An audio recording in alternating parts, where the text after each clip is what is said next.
Avatar is a 2009 epic science fiction film written and directed by James Cameron. And when this film arrived in theaters around the world, something happened that had never happened before and has arguably never happened since. People did not just watch a movie, they were transported. They were placed inside a world that felt as real as anything they had ever seen. A world that breathed and pulsed and glowed and roared. A world that existed on no map and under no sun that any human being has ever seen. And yet, a world that felt more vivid and more alive than most of the real places those people had ever visited. James Cameron is not a director who makes small things. Every film he has made carries the weight of enormous ambition. He made The Terminator in 1984, a science fiction thriller that launched one of cinema's most enduring franchises. He made Aliens in 1986, which is considered by many to be one of the greatest action films ever put on screen. He made The Abyss in 1989, which pushed underwater filmmaking to its absolute limits. He made Terminator 2 inches 1991, which revolutionized the use of computer-generated imagery in mainstream cinema.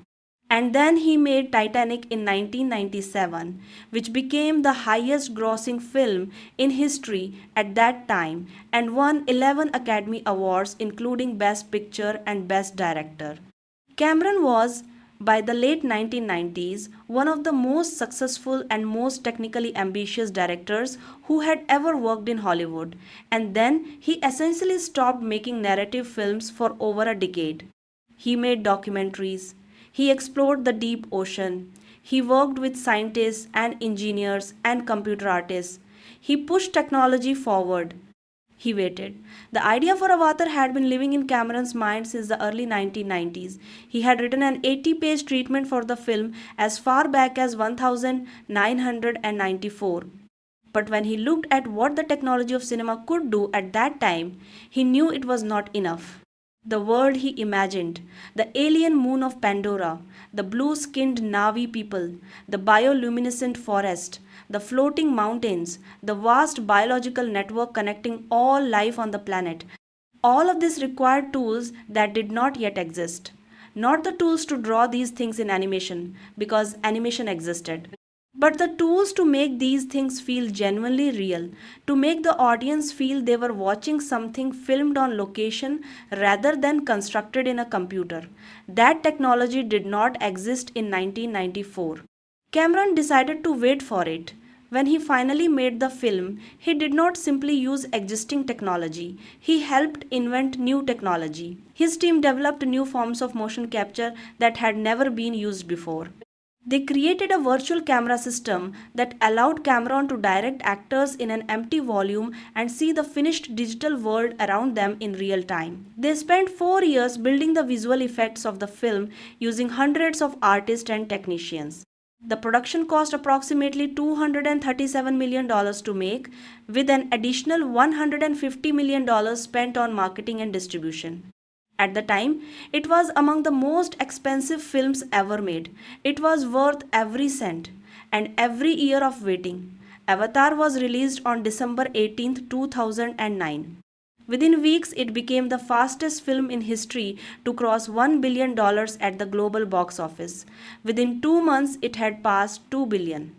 It eventually earned approximately $2,787 million on its original release, making it the highest grossing film in the history of cinema at that time, surpassing Cameron's own Titanic.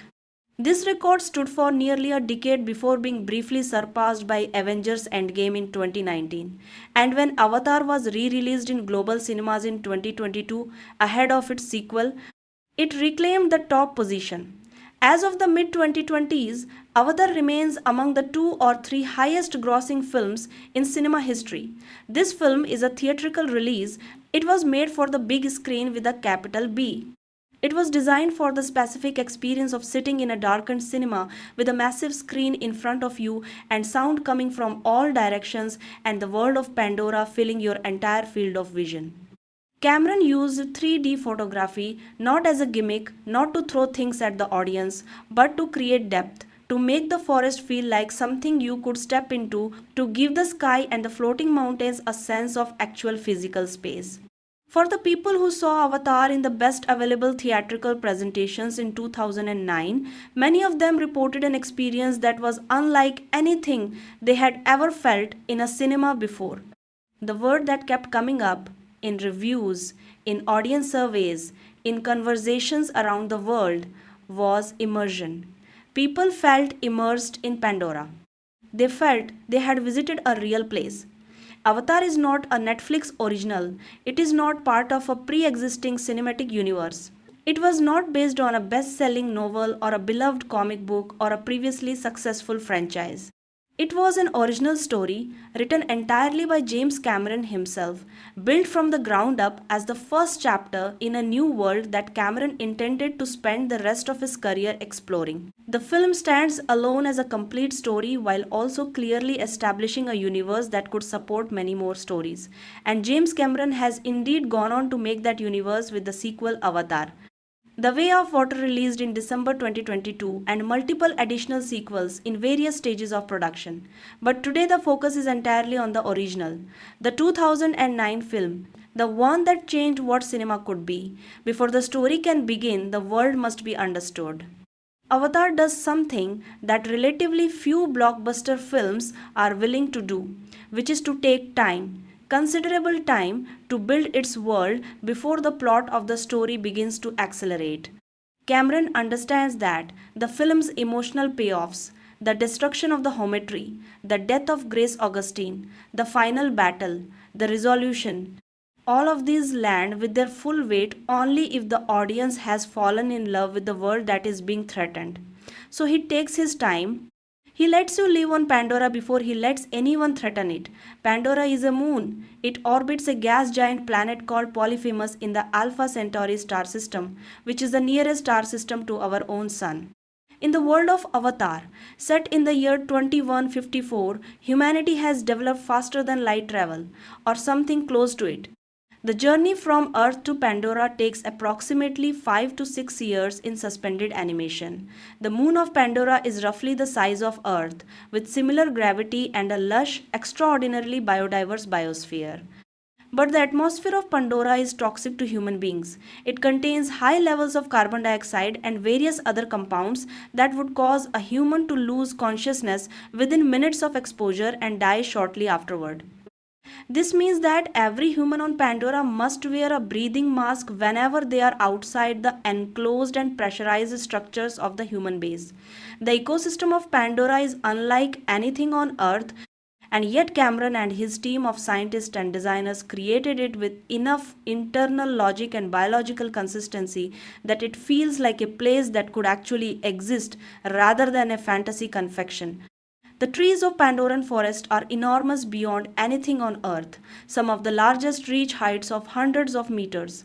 Their trunks are so massive that entire Navi communities live within and around them. The forests glow at night. Every plant on Pandora has the capacity for bioluminescence, the production of light through biochemical reactions, and at night the entire forest transforms into something that looks like a living jewel. The ground glows when you walk on it. The leaves pulse with blue and green light. The floating particles in the air carry tiny points of luminescence. It is one of the most beautiful environments ever conceived for a film. The animals of Pandora follow an evolutionary logic that is internally consistent even when it is visually alien. The large land animals of Pandora have 6 limbs rather than 4. This includes the Direhorse, which is used by the Navi in a way roughly analogous to how humans use horses, and the hammerhead Titanothere, which is a massive creature with a heavily armored head used in defense and combat. The 6-limbed evolutionary lineage appears throughout the land fauna. The flying creatures of Pandora, however, evolved from a different ancestral branch and have 4 wings, 2 large primary flight wings and 2 smaller secondary ones, along with a long neck and a large toothy head. These creatures are called Banshees or Ikrans in the Navi language. They are wild and dangerous, and they bond with Navi riders in a ritual that is central to Navi culture and to the story of the film. There is also a larger version of this creature called the Great Leonopteryx or Toruk, which is of enormous significance to the story. The most remarkable thing about Pandoran biology is not the specific creatures or plants, but the way they are all connected to each other. Pandora has a planet-wide biological neural network. The trees of the forest have root systems that extend far underground and connect to the root systems of adjacent trees, and those connect to further trees, and so on across the entire surface of the planet. This underground network functions like a biological internet or a planetary nervous system. It stores information. The Navi believe, and the science of the film supports their belief, that the accumulated memories and experiences and identities of every Navi who has ever lived are stored in this network. Through their biological cues, the tendril like neural appendages that the Navi have in their brain, they can plug into this network and access its stored information. They can speak with their ancestors. They can feel the accumulated grief and joy and wisdom of their entire history. They can connect to animals, to trees, to the planet itself. The Navi call this planetary consciousness Eva. This is not purely a spiritual or religious idea in the context of the film. It is a biological reality that Dr. Grace Augustine measures and studies scientifically. She calculates that the processing power and information storage capacity of the Pandora neural network exceeds that of the human brain by a factor so large it defies easy comparison. The planet of Pandora is, in a very real and measurable sense, thinking. It is aware. Whether it has consciousness in the way that individual creatures have consciousness is a question the film deliberately leaves open. But it responds to stimuli, it makes something like decisions, and it acts.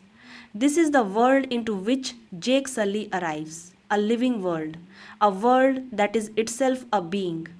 And humanity is about to try to mine it. The reason humanity is on Pandora is a mineral called unobtainium. This is a semi-joking term that Cameron borrowed from engineering slang. In aerospace and materials engineering, unobtainium has been used as a humorous informal term for any material that would be ideal for a particular application, but is either unavailable or prohibitively difficult to obtain. Cameron uses this joke name deliberately, partly for knowing humor and partly to signal something about the worldview of the people who named it. The people naming this mineral are the same people who are strip mining a living world to obtain it. They think of everything in terms of what can be obtained. Unobtainium is worth approximately $20 million per kilogram on Earth.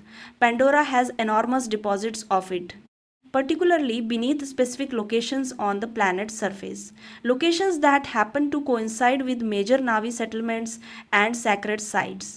This is the central conflict of the film in its most material form. The Resources Development Administration, or RDA, is the corporation that runs the human operation on Pandora. They have built a large enclosed base on the surface of Pandora called Hell's Gate. From this base, they run the mining operations, the scientific programs, the military security forces, and all logistical operations relating to the Pandoran mission. The RDA is not a government. It is a company. Its motivations are profit and shareholder returns. Its relationship to the Navi and to Pandora is purely extractive. The Navi are in the way of the mining and must be removed. Whether this removal is accomplished through diplomacy or through force is largely a practical question for the RDA. They prefer the diplomatic solution not because they care about the Navi, but because violence attracts bad publicity on Earth. But if diplomacy fails, force is always the backup. The Navi are the people of Pandora. They are humanoid in their basic body plan, bipedal, with 2 arms and 2 legs and a head with recognizable facial features. But they are alien in almost every other respect. They are on average approximately 3 meters tall, which is roughly 10 feet. Their skin is blue, a vivid deep blue that can vary slightly between individuals, sometimes leaning toward blue-gray or blue-green. Their eyes are large and luminescent, yellow in color, with slit pupils that expand in low light. They have pointed ears. They have a tail. Their noses are flat and broad. Their hands have 4 fingers. And they have, growing from behind their ear, on their head, a long braid of hair, at the end of which is the neural queue, the biological appendage through which they connect to the network of Pandora and to each other and to the animals they bond with. The Navi are not organized as a single unified civilization. They are divided into many clans, each occupying its own territory on Pandora. The specific clan that is central to the story of Avatar is the Omaticaya, who live in a region of Pandora characterized by enormous dense forest. Their home is the Hometree, an enormous living tree that is so large that the entire clan community lives within and around its trunk and branches. The Hometree is thousands of years old. It is connected to the planetary neural network. The Navi who have lived there have been connected to it their whole lives. It is not just shelter. It is a living member of their family. The Omaticaya are led by a chief named Etukan. Their spiritual leader, the person who leads their rituals and maintains their relationship with Eva, is called the Tsahik. In the time of the story, the Tahik is Moath, who is both the spiritual leader of the clan and the wife of the chief. They have a daughter, Neytiri, who will be the most important Navi character in the story. The film opens in darkness. Before we see anything, we hear a voice. It is a man's voice, low, rough, with the accent and cadence of someone who did not grow up with many advantages. He is recording a message, speaking into a personal log. He says that he was not a great student, that he was not a scientist, that he was never good at much except for knowing that he wanted to be a soldier. And then he says something that you will not fully understand until much later in the film. He says that in his dreams he is flying, that in his dreams everything is whole. This is Jake Sully. He is played by Sam Worthington, an Australian actor who had not been widely known before this film. Cameron cast Worthington deliberately in part because of his relative obscurity, wanting an actor who would not bring the weight of star persona to the role and would instead be fully inhabitable as the character. Jake is a former Marine. He served in combat on other worlds, meaning that in this future the military capacity of Earth extends to space. But Jake is no longer active duty. He is in a wheelchair, paralyzed from the waist down by a combat injury. A bullet damaged his spine. The military has the technology to fix this. The surgery exists, but it is expensive, and Jake does not have the money. The military will not pay for it because he was not injured in that specific mission in a way that qualifies him for full medical benefits. This is the world of the film in miniature. A world of extraordinary technology where that technology is accessible only to those with money or institutional power. Jake has neither. He has nothing except his pride and his stubbornness and the memory of what it felt like to move freely in the world. Jake is attending a funeral. His brother Tommy has been killed in a robbery, a random, senseless street crime. Tommy was a scientist, a biologist who had been specifically recruited and trained for years to serve in the Avatar program on Pandora. Tommy's death creates a vacancy and a problem for the program because each Avatar body, the hybrid Navi-human biological bodies that the program creates, is genetically linked to a specific human operator. The cost of growing an avatar body is approximately $15 million. Tommy's avatar body exists. It is ready. It cannot be used by just anyone. But it can be used by someone with matching DNA, someone like an identical twin. That is how Jake comes to be in the program. Not because he is qualified, because he demonstrably is not. He has no scientific training. He has no diplomatic skills. He has no knowledge of the Navi or their culture. He has nothing that the program needs except the correct DNA. He is a warm body, as the scientists working with him make perfectly clear. The journey to Pandora from Earth takes years. Jake and the other program participants travel in suspended animation, their bodies preserved in hibernation chambers while the ship crosses the vast distance between star systems. When Jake wakes up as the ship approaches Pandora, the scene of his awakening is one of the film's first great moments of scale. He floats in zero gravity for a moment, loose from his sleeping pod, looking out a window at the star filled void of space. And for a moment, he is free. Without gravity, without the wheelchair, in the absolute weightlessness of space, he is equal to any other body. And then the ship generates artificial gravity and he falls into his chair. This recurring contrast between weightlessness and the chair, between freedom and limitation, will run through the film until its climactic resolution. Jake arrives at Pandora and is immediately struck by it. The base, Hell's Gate, is a massive industrial installation surrounded by high fences and filled with the machinery of mining operations. Outside the fences, visible in the distance and pressing up against the perimeter, is the forest. Even from inside the base, you can see the scale of it. The enormous trees, the vines and growth and life pushing at the boundaries of the human clearing. It is a world pressing back. It does not want the base here. Even the base's name, Hell's Gate, tells you how the humans who build it feel about the place they are in. It is alien and dangerous and not home. Jake meets the key personnel of the Pandoran operation in quick succession. The first meaningful conversation he has is with Colonel Miles Quaritch, the head of security for the RDA operation. Quaritch is played by Stephen Lang with extraordinary physical and charismatic conviction. He is a big man, heavily muscled, with a face scarred by the environment of Pandora. He wears these scars as a point of pride. He has been on Pandora long enough to carry permanent marks from it, and he has not let those marks stop him or slow him. He respects nothing about Pandora except its capacity for danger, and he respects that enormously. Quaritch addresses the new arrivals in a briefing that is efficient and direct. He tells them that Pandora wants to kill them, that everything in the environment is trying to kill them, that the atmosphere will kill them, that the animals will kill them, that if they treat Pandora with respect and caution, they might survive it. And then he pulls Jake aside privately, away from the others, and makes him an offer. The offer is simple. Jake goes out with the Navi through his avatar. He watches, he listens. He reports back to Quaritch about the Navi, their culture, their military capabilities, their weaknesses, the location of their settlements, anything and everything that might be useful for the RDA's mission. In exchange, Quaritch promises to personally ensure that Jake gets his spine fixed. He has the connections and the authority to arrange the surgery. All Jake has to do is be his informant. Jake agrees. He is not a complicated man at this point in the story.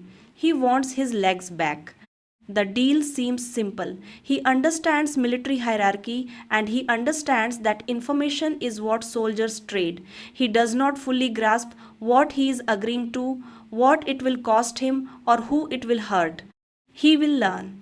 The second key figure Jake meets is Dr. Grace Augustine, played by Sigourney Weaver. Dr. Augustine is the head of the Avatar program on Pandora.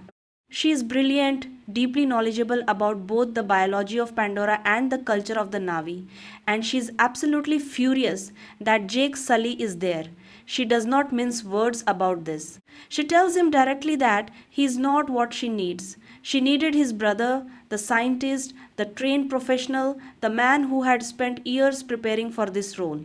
What she has instead is a grunt with the right DNA who knows nothing and has spent his life shooting things. She has no patience for him and she makes this extremely clear.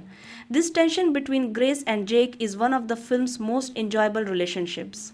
She is dismissive and impatient with him, and he is quietly stubborn and unmoved by her impatience. He is not a man who reacts to being underestimated. He just goes and does the thing and lets the doing speak for itself. Over time, this trait earns Grace's respect, though she expresses it very reluctantly. The third key figure is Parker Selfridge, the corporate administrator of the RDA operation, played by Giovanni Ribisi. Selfridge is the least theatrical of the major antagonist figures. He is not militaristic like Quaritch. He is a businessman. He has a budget and a deadline and a mineral that the people back on Earth want, and his job is to deliver that mineral on schedule. He talks about the Navi problem not with hatred but with the language of a project manager dealing with an obstacle to deliverables. The Navi are not enemies to him, they are friction. They are a logistical complication. He is not immune to discomfort about what the operation does. There are moments when you can see that he is not entirely comfortable with what is being done in the corporation's name, but his discomfort never rises to the level of action. He has a job, he does his job. Jake enters his avatar for the first time in a scene that is one of the most emotionally precise in the film. The avatar bodies are kept in a special lab, large blue Navi bodies lying dormant in sealed containers. When Jake is shown to his avatar, there is a moment of recognition. This is his body now. Not really. Not yet. But in a way that feels significant and strange. The avatar is him genetically. It has his DNA mixed with Navi DNA. It is not his twin and it is not a stranger. It is something in between. Jake is placed in the link bed, a reclining chair surrounded by a mechanical frame that establishes the neural connection between his human brain and the avatar's brain. He closes his eyes. He is told to relax. The connection is made.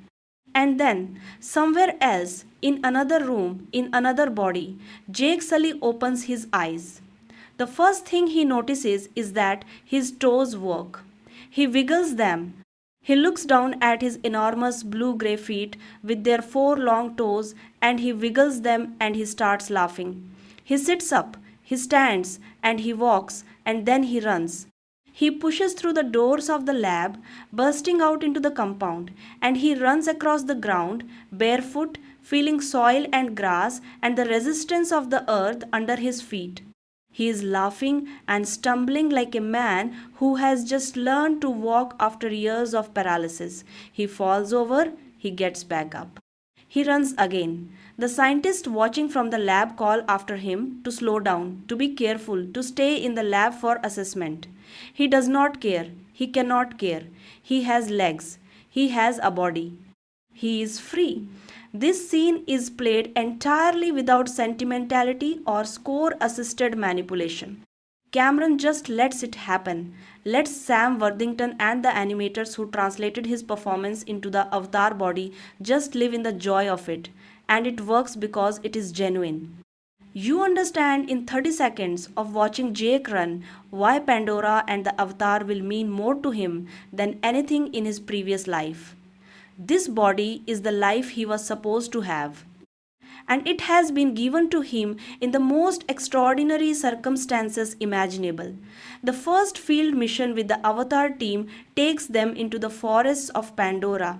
Dr. Augustine is with them in her own avatar. Norm Spellman, another Avatar scientist, and the person who was supposed to be Jake's partner on the mission, is there. They move through the forest, collecting samples and data. Jake is barely managing to keep up with the experienced scientist. He is distracted by everything: the scale of the trees, the impossibility of the plants, the creatures moving in the undergrowth. He keeps stopping and touching things and getting ahead of the group. And then something goes wrong. A Denator, one of Pandora's most dangerous predators, appears. The Denator is described by Norm as the apex predator of the Pandoran surface ecosystem. It is enormous, 6-legged, with a heavily armored head and a body designed for pursuit. It is not afraid of anything. When it detects the Avatar team, the rest of them know to run toward the shuttle.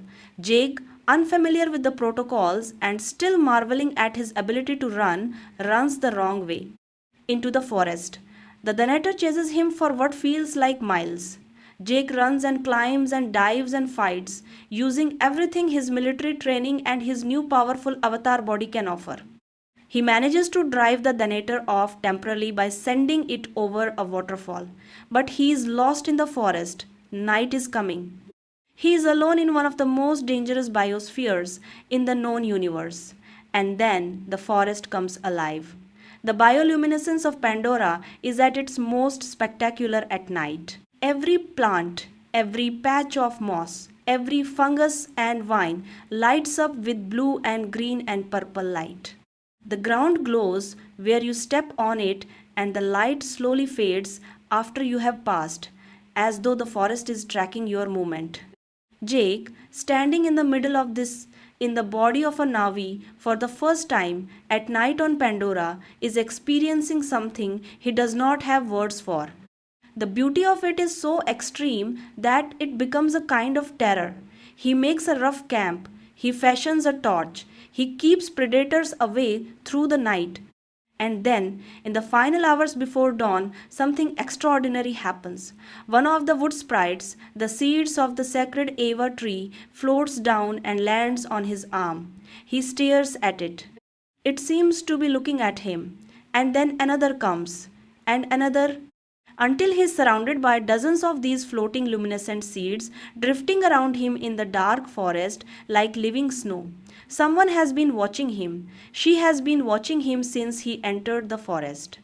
She has watched him fight the Danator, and she has watched him make his camp, and she has been deciding through the long hours of the night whether to reveal herself or to kill him. She is Neytiri, daughter of Etukan and Moat, hunter of the Omaticaya clan, and she has her bow drawn. She aims at Jake. Her arrow is steady, and then the wood sprites surround him and she stops. This is a sign. The wood sprites choose. They float to whom they are called to. They do not float to just anyone. Neytiri lowers her bow, but she does not lower her suspicion. She approaches. She speaks to him in Navi. He does not understand her. She switches to halting English, which she learned from Dr. Augustine's school. She is furious with him, telling him that he has disturbed the forest, that his carelessness has caused the death of creatures who should not have had to die. The Danator chase killed multiple small animals who got in the way. Jake keeps thanking her and she keeps telling him to stop being stupid.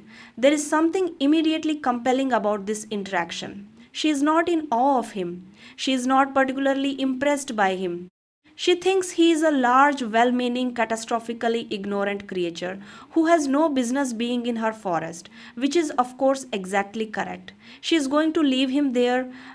He asks her to teach him. She refuses, but the seeds came to him. She cannot deny what the seeds mean. And when she returns to the Hometree and tells her mother what happened, Moat's response is not what Neytiri expects. Moat examines Jake's avatar when he is brought to the Hometree the next day. She looks at him carefully, the way you would examine an unusual specimen. She says that he is an empty vessel, a cup with nothing in it. This is not an insult, though it sounds like one. She means that he is without a preformed identity in the Navi sense. He has not been shaped by their world. He can be shaped. He can be filled. She tells Neytiri to teach him, to show him the way of the people. Neytiri is not happy about this, but she obeys her mother. The teaching begins. What follows in the film is one of the richest and most carefully constructed sequences of world building and character development in science fiction cinema. Jake's education at the hands of Neytiri is the emotional and philosophical heart of Avatar.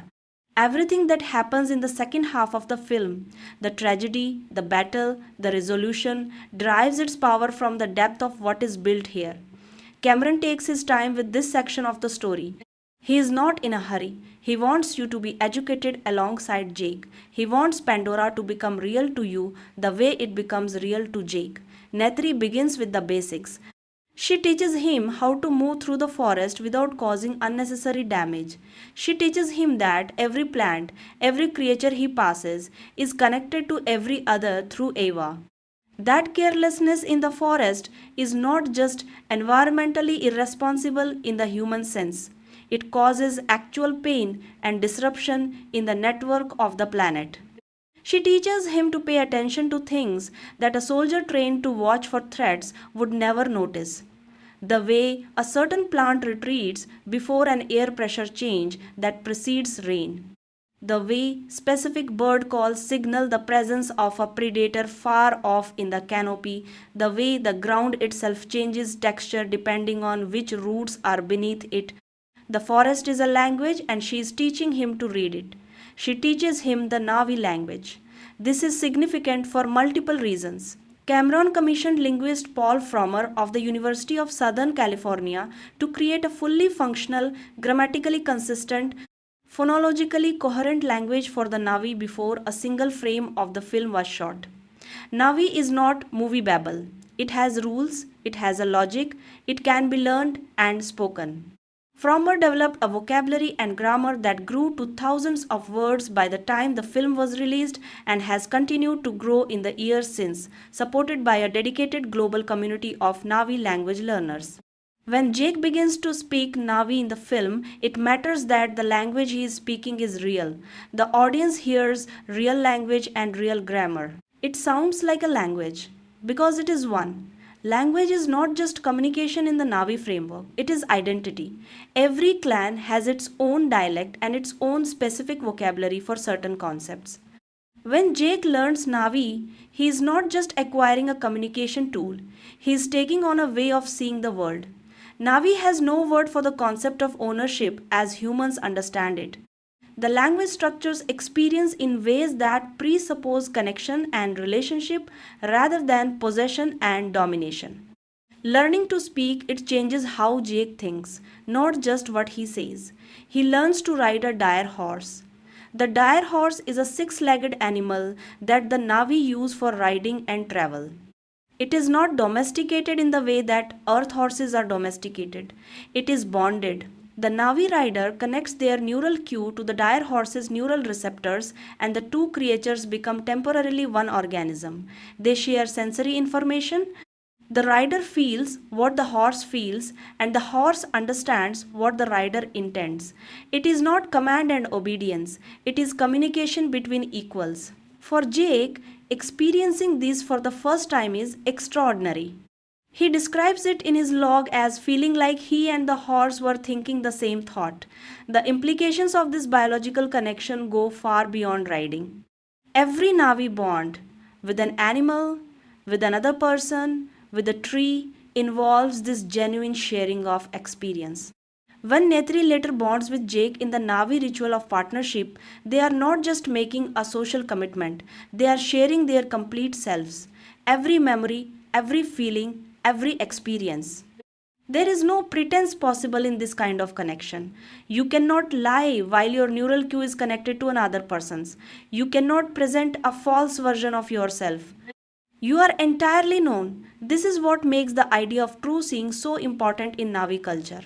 The greeting, the phrase I see you, is not about visual recognition. It is about genuine knowing. To see someone in the Navi sense is to know them completely and to accept them completely. It is the highest form of acknowledgement one person can offer another. The Banshee bonding is the sequence that most audiences remember from the world building section of Avatar. Every Navi warrior must at some point in their life choose and bond with a Banshee, the flying creatures of Pandora. Neytiri explains the ritual to Jake with characteristic directness. You find the Banshee that is meant for you. You get near it. You connect your cue. The Banshee must accept this connection. If it does not accept it, it will try to kill you. If you cannot manage to make the connection before it kills you, you were not meant to bond with that Banshee. Jake asks how you know which Banshee is the one meant for you. Neytiri says that it will try hardest to kill you. This is both Navi wisdom and a quite good piece of dark humor in the middle of a profound nature lesson. The bonding sequence is exhilarating, terrifying, and ultimately one of the most joyful scenes in the film. Jake's Banshee is aggressive and powerful and very seriously tries to kill him before Jake manages to get the connection made. And then the connection does make, and the Banshee goes from predator to partner in an instant. Not tame, not controlled, partnered. It still has all its wildness. But that wildness is now shared. And then they fly. Cameron shoots the first flight sequence with a camera generosity that is breathtaking. Jake and his Banshee rise from the forest canopy into the open sky above Pandora and the world opens up. Below them is the endless forest And rising from the forest are the Hallelujah Mountains, the floating rock formations that are one of the most iconic visual elements of Pandoran design. These floating mountains, enormous masses of rock suspended hundreds of meters above the forest floor by the powerful magnetic fields of Pandoran geology, are draped in hanging vegetation with waterfalls cascading from their lower edges, clouds drifting through the spaces between them. Banshees nest in the rock faces of these mountains. They fly in formation through the gaps between the floating islands. It is a world that could only exist somewhere that is not Earth. Jake, who told us at the very beginning of the film that he dreams of flying, is flying. He is in a blue body with a beating heart and the wind in his face and a wild creature beneath him that is connected to him and carrying him over a world of impossible beauty. He is shouting with joy. And so, if we are being honest, is the audience.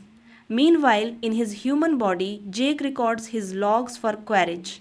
He provides information, he describes the Hometree, he describes the number of warriors the Omaticaya have. He describes their weapons. He describes what he is learning about their culture and their territory. He is keeping his side of the bargain.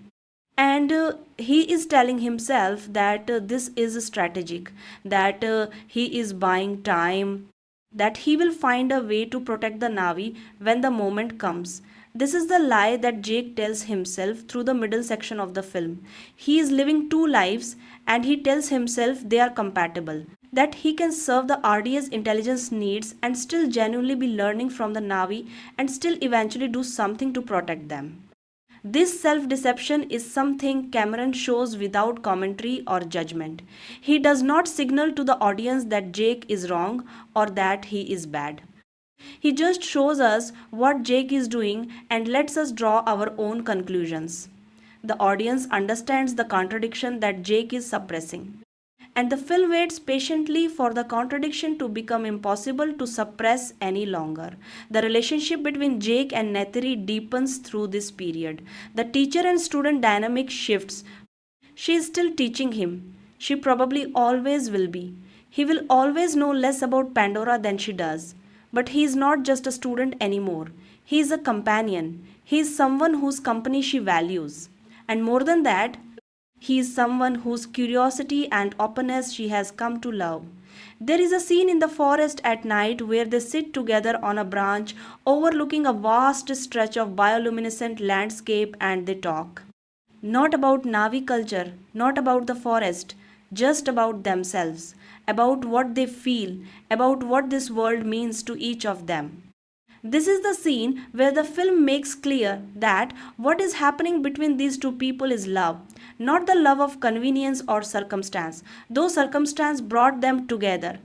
The love of people who have truly seen each other and chosen each other. Cameron is not afraid to slow the film down for this. He is not afraid to let his action movie breathe. This is the director's most important instinct in Avatar. He knows that the battle that is coming can only have the emotional weight he wants it to have if you have spent this time in the forest. The violence later hurts because the peace now is so fully inhabited.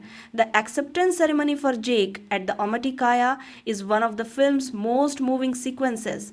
Jake has completed his training. He has learned the language, ridden the Direhorse, bonded with his Banshee, passed the test that Neytiri has set for him. Moat presides over a ceremony in which the clan formally accepts Jake as one of the people.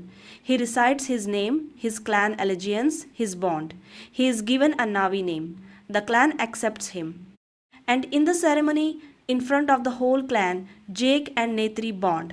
Their bonding is described by Neytiri with simplicity and totality. She says that they are mated for life.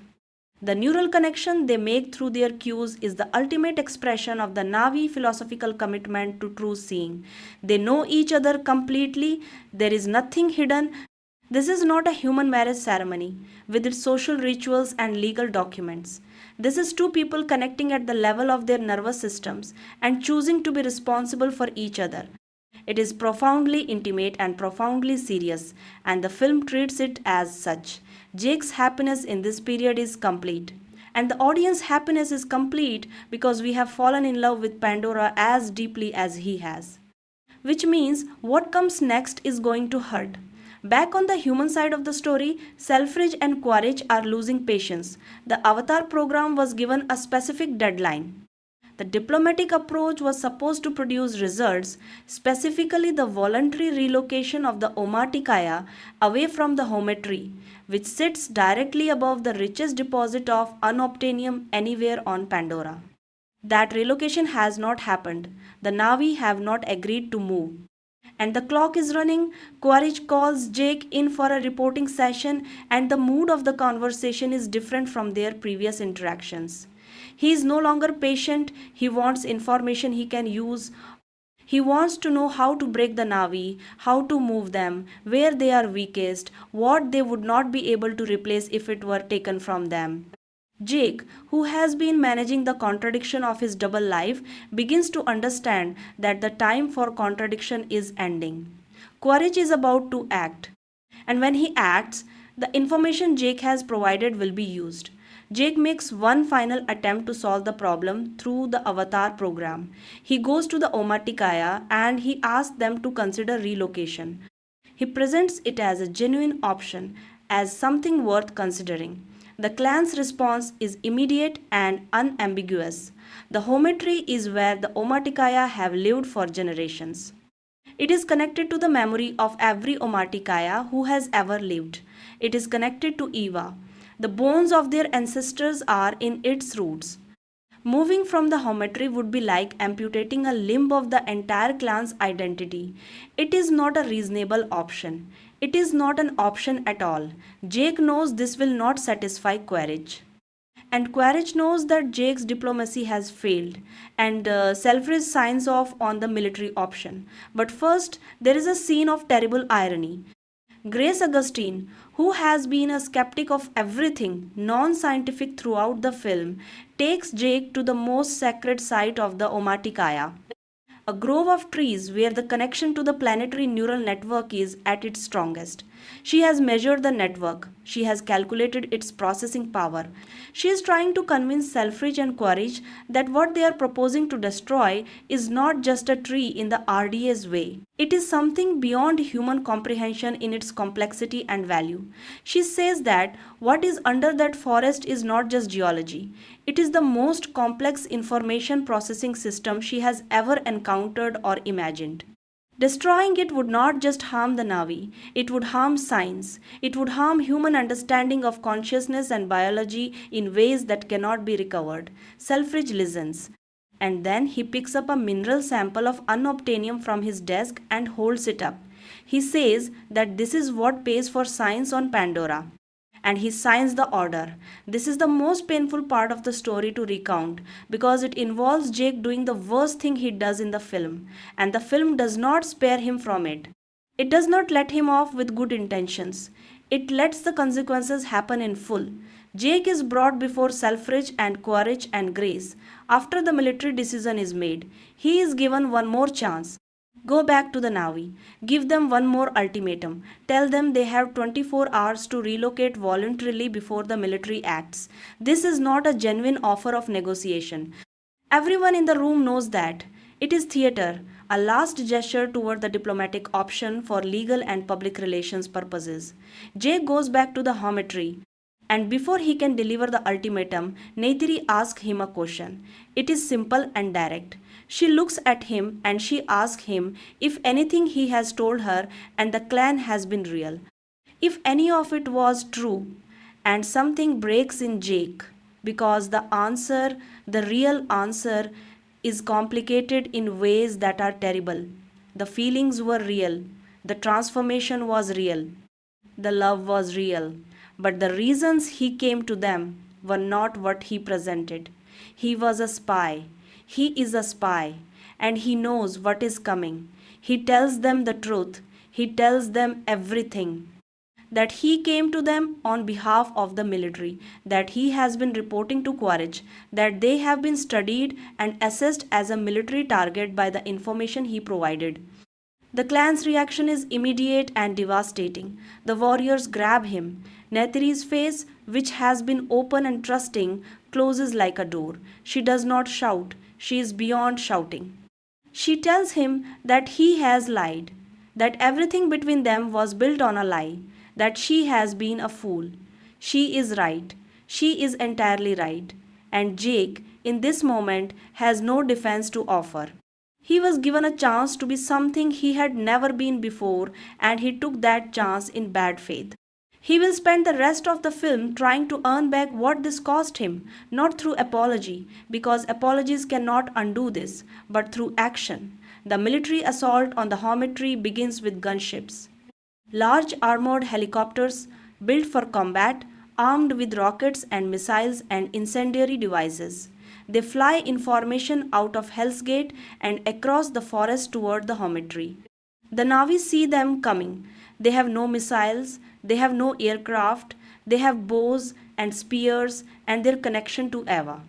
The disparity in firepower is total. The rockets hit the Hometree and it burns. The wood of the tree is ancient and dense, and it burns with tremendous heat. The Navi flee through its branches and its roots, many of them not making it caught in the collapse. The scale of the Hometree is so enormous that its fall takes time.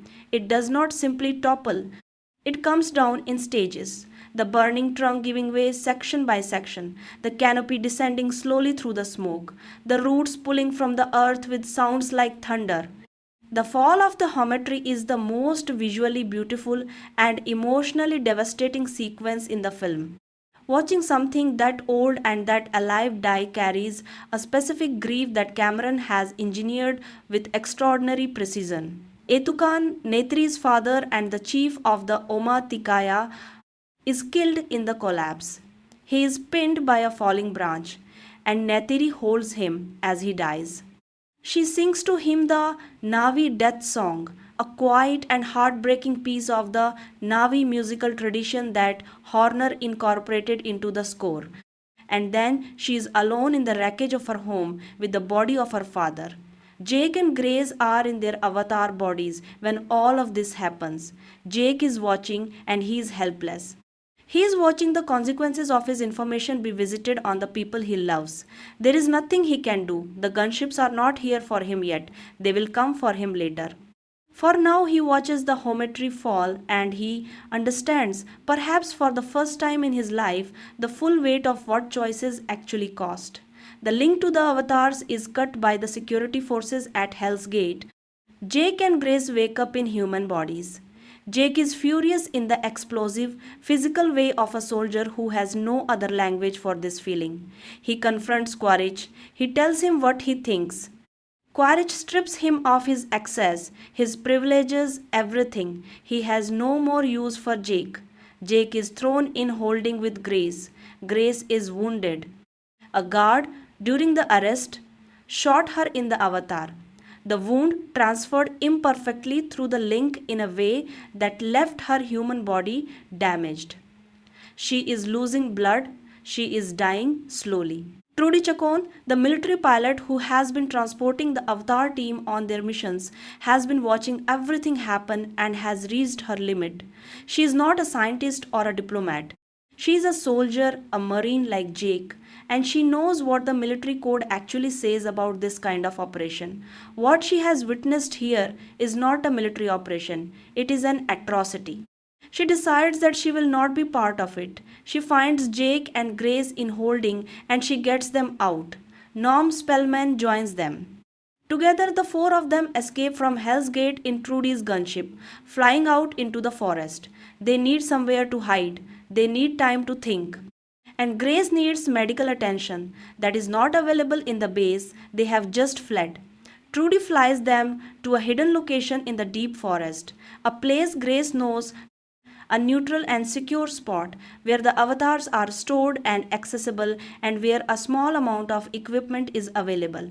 Jake knows what he has to do. He knows that the military will not stop. Selfridge will not stop. The RDA will not stop. The diplomacy option is over. The only remaining question is whether the Navi are going to fight back, and if they fight back, whether they can win. And Jake knows that a disorganized resistance, clan by clan, with no coordination, will be slaughtered. The only chance is if the Navi unite. If all the clans come together as one fighting force, and he knows one way to make that happen. There is a figure in Navi legend who appears only in the most desperate and transformative moments of their history. Someone who has done what has only been done 5 times in all of recorded Navi memory. Someone who has bonded with the Toruk. The Toruk is the great Leonopteryx, the largest and most powerful flying predator on Pandora. It dominates the skies absolutely. No other creature challenges it. No banshee is fast enough to outmaneuver it. No animal on the ground is large enough to threaten it. The Navi call it Toruk, meaning last shadow, because the shadow of the Toruk falling over you is the last thing you will know. In 5 instances in all of Navi history, a Navi warrior has managed to bond with a Toruk. These 5 people are among the most legendary and mythologized figures in Navi culture.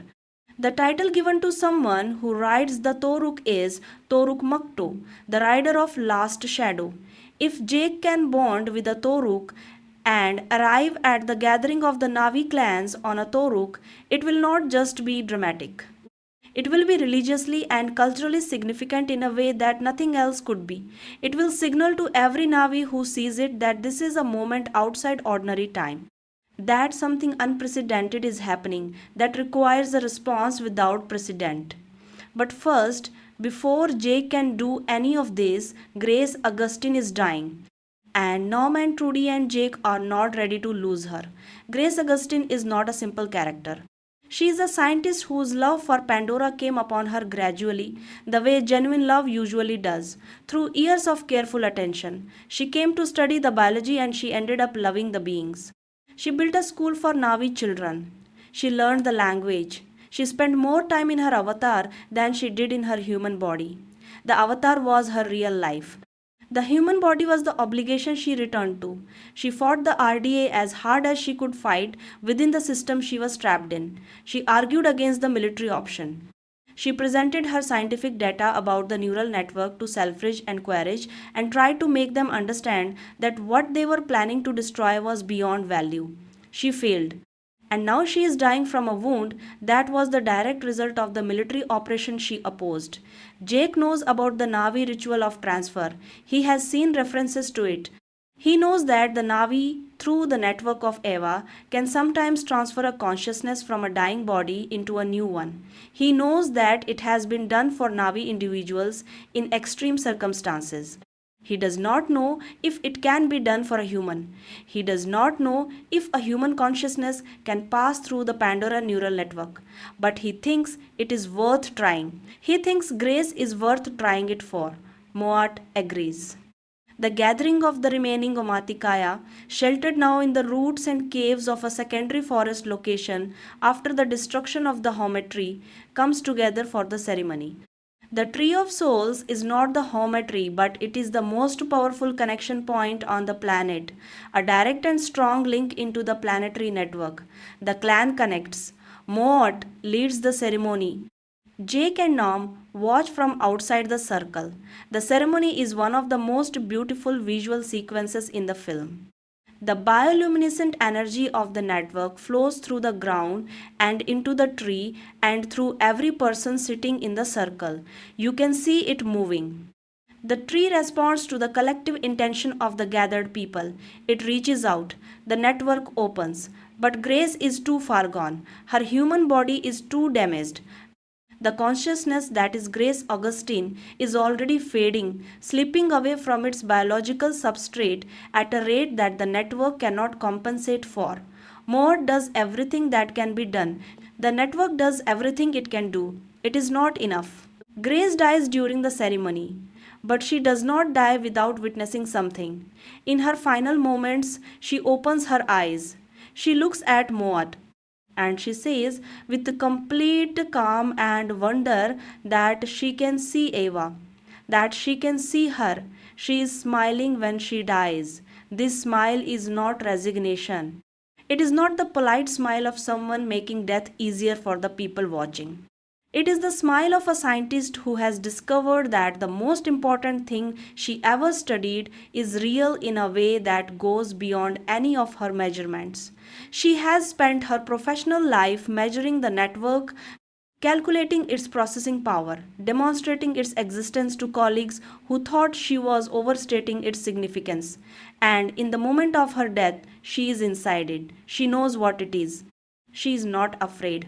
The death of Grace Augustine is the film's most quiet and intimate tragedy. It is not spectacular. It does not involve explosions or battles. It is a small circle of people sitting in a glowing forest and a woman dying peacefully in the center of it. But it carries an enormous weight because of everything Grace represented in the film. She represented the possibility of real understanding between humans and the Navi. She represented science at its most honest and most open to wonder. She represented the best that humanity brought to Pandora, and humanity drove a bullet through her anyway.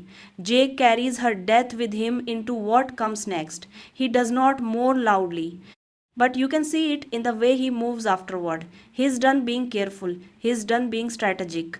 He is going to do something that cannot be undone. What happens next in the film is told in a relatively short sequence of scenes, but it is one of the most consequential things Jake does. The film does not dwell on it excessively. Cameron shows you what you need to see and trusts you to understand the magnitude of it. Jake leaves the others. He goes alone into the deep forest, into the high mountain areas where the Toruk nests. He does not have a plan in the conventional military sense. He has a direction, he has a purpose. He has perhaps a recklessness born of grief and guilt and the need to do something enormous enough to matter. The bonding with the Toruk is shown only partially. We see Jake spotting the Toruk in the sky, enormous even against the vast scale of Pandoran landscape. We see him positioning himself above it, using his Banshee to gain height. We see him leap from his Banshee onto the Toruk's back.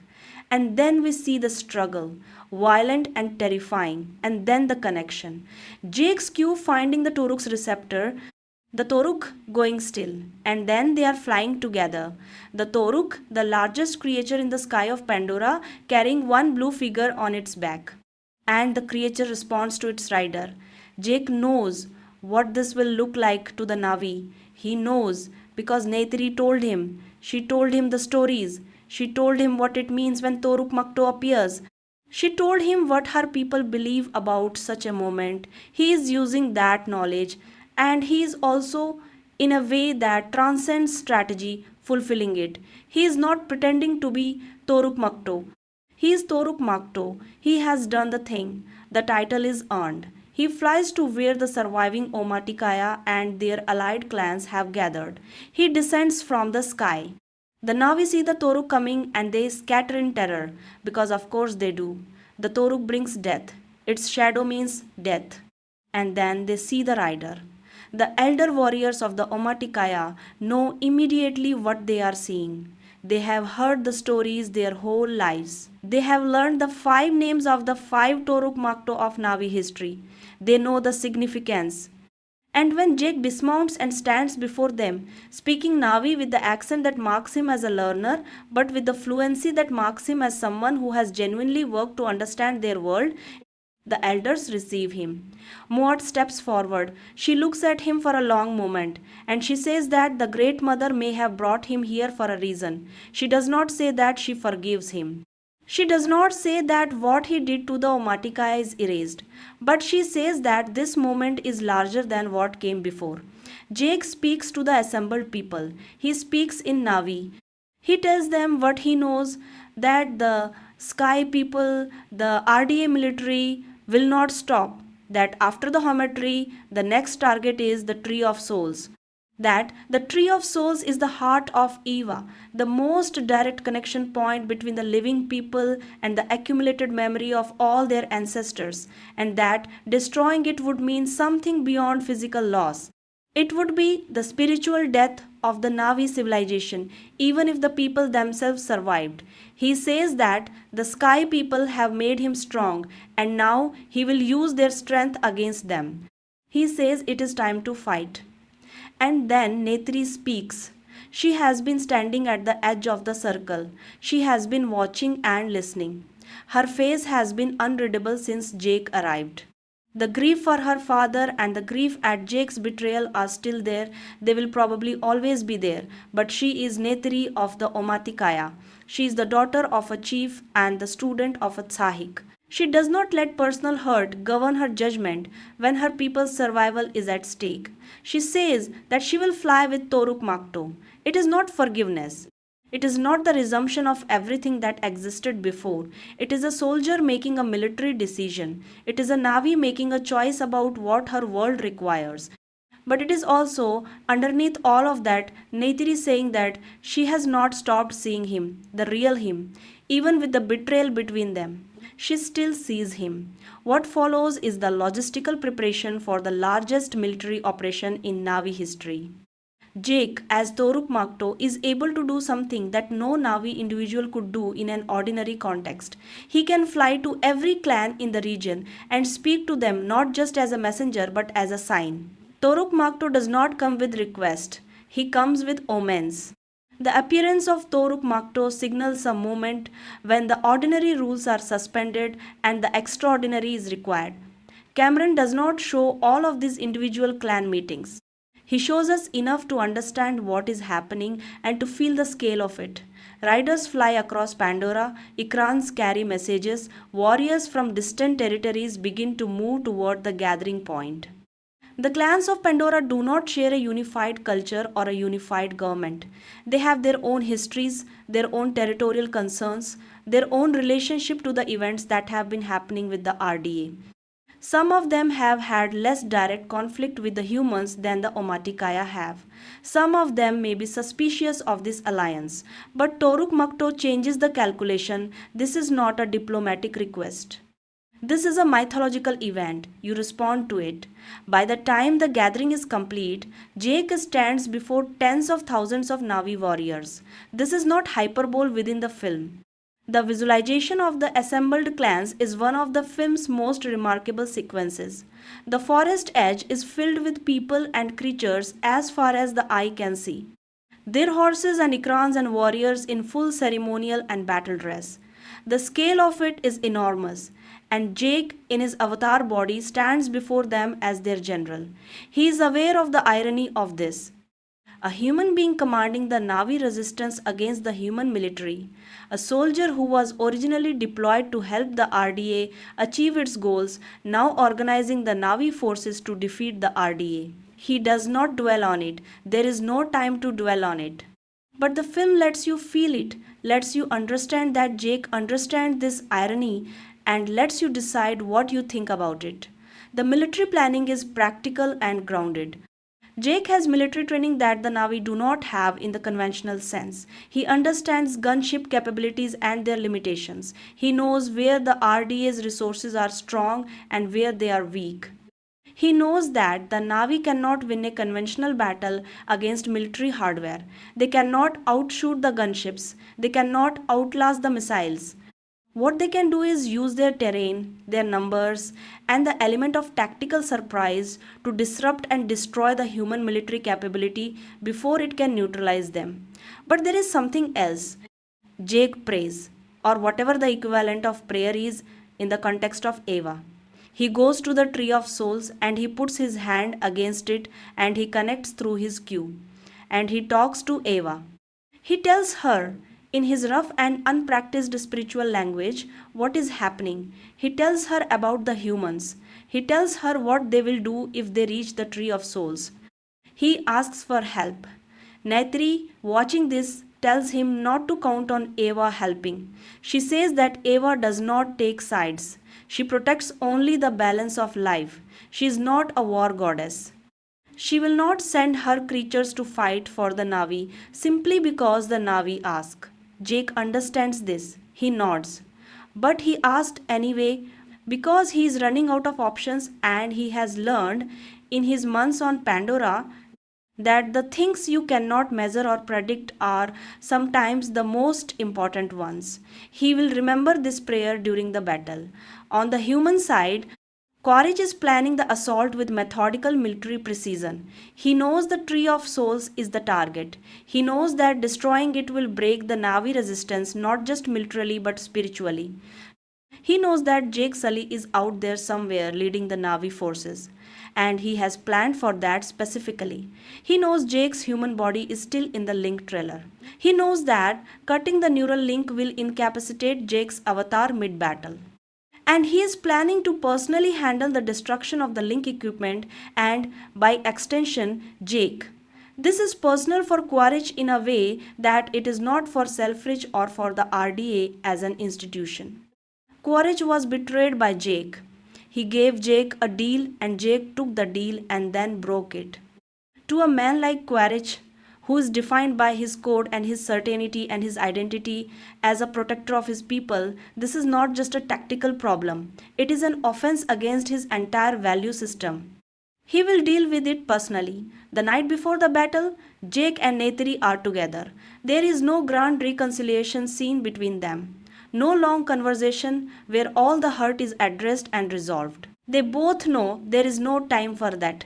And more importantly, both of them know that the resolution of what happened between them will not come through words. It will come through what happens tomorrow. What Jake does tomorrow, who he chooses to be when the battle starts and the choice becomes real, that is what will tell both of them who he actually is. They fly together through the night sky of Pandora. In silence, mostly. The Toruk beneath Jake and Neytiri's Banshee beside him. The bioluminescent forest below them and the star-filled sky above them and the floating mountains glowing in the ambient light. It is one of the most beautiful images in the film. Two figures against the sky of an alien world, connected by everything that has happened to them and by everything that is about to happen. The human assault begins at dawn. The gunship formation flies in a massive column toward the Tree of Souls. Quaritch commands from the lead ship. The firepower assembled is overwhelming. Missile batteries, incendiary bombers, ground infantry in amp suits, helicopter gunships with heavy machine guns. It is a full military operation, not a police action or a suppression mission. It is designed to destroy the Tree of Souls completely and permanently, and rising to meet it, filling the sky from horizon to horizon, is the Navi response. The Banshee riders of every clan, thousands of them, form up in the air above the forest in formations that echo the ancient war strategies of Navi cavalry. The Direhorses and ground warriors are assembled at the forest edge below. And at the front of the aerial formation, riding the Toruk, is Jake. The first engagement is devastating for the Navi. The human gunships have armor that Navi arrows cannot penetrate. Their missiles are faster than any Banshee. The incendiary payloads from the bombers are designed specifically to clear living things from large areas. The Navi warriors are dying in the air. Banshees are shot down. Riders fall. The balance of power is entirely with the humans, and it looks for the first 20 minutes of the battle as though the Navi are going to be slaughtered. Jake is doing everything he can from the air. He is directing riders. He is calling targets. He is personally attacking human ships wherever he can. But Quaritch's formation is too tight and too armored and too coordinated. The Navi hit rate on the human ships is low, and then the ground shakes. Something is moving in the forest, something massive. The sound of it is like distant thunder, and then less distant, and then very close. The trees at the forest edge begin to sway, and then they burst open and the animals come. Every large animal species on Pandora, the hammerhead titanotheres, charging in herds that would flatten anything in their path. The viper wolves, running in packs through the human infantry formations. The Denators, the apex predators that nothing on the surface of Pandora can stop, moving with single-minded aggression toward the human ground forces. Flocks of small flying creatures, thousands of them swarming the cockpit views of the human pilots. The forest itself seems to be attacking. The vines and root systems that the ground infantry has to move through are suddenly more obstructive, more present, more tangled. Jake sees this from the air and he understands. He asked Eva for help. Neytiri told him that Eva does not take sides, that she protects only the balance of life. And she was right. Eva has not chosen to help the Navi because the Navi asked her to. Eva is not a deity who grants requests. She is responding to a threat to the balance of life itself. The humans, in their assault on the Tree of Souls, are threatening the central node of the planetary neural network. They are threatening the core of what makes Pandora a living system rather than just a planet with life on it. And the living system is defending itself the way any living organism defends itself when its vital organs are threatened. The tide of the battle shifts, the human ground forces are overwhelmed. They were designed to fight a military enemy with identifiable weapons and formations. They were not designed to be charged by herds of animals the size of tanks or attacked simultaneously by creatures from multiple different species. The coordination of the animal attack, the simultaneity of it from all directions, is beyond anything their tactical planning accounted for, because it is not coordinated in the military sense. It is coordinated in the biological sense through the network in response to a single signal. The signal Eva received from the threat to herself. The gunships are harder to deal with. They are armored against Navi weapons and they are above most of the ground animal threat. But Trudy Chacon is in the air in her own gunship, the one she escaped Hell's Gate in, and she is the only pilot on the Navi side with access to real military aircraft. She does extraordinary damage before she is killed by a missile from Quaritch's lead ship. Her death is a gut punch. She made a choice about who she was and what she stood for, and she paid for it with her life. She is gone in an instant, in a small explosion, and the battle does not stop for her.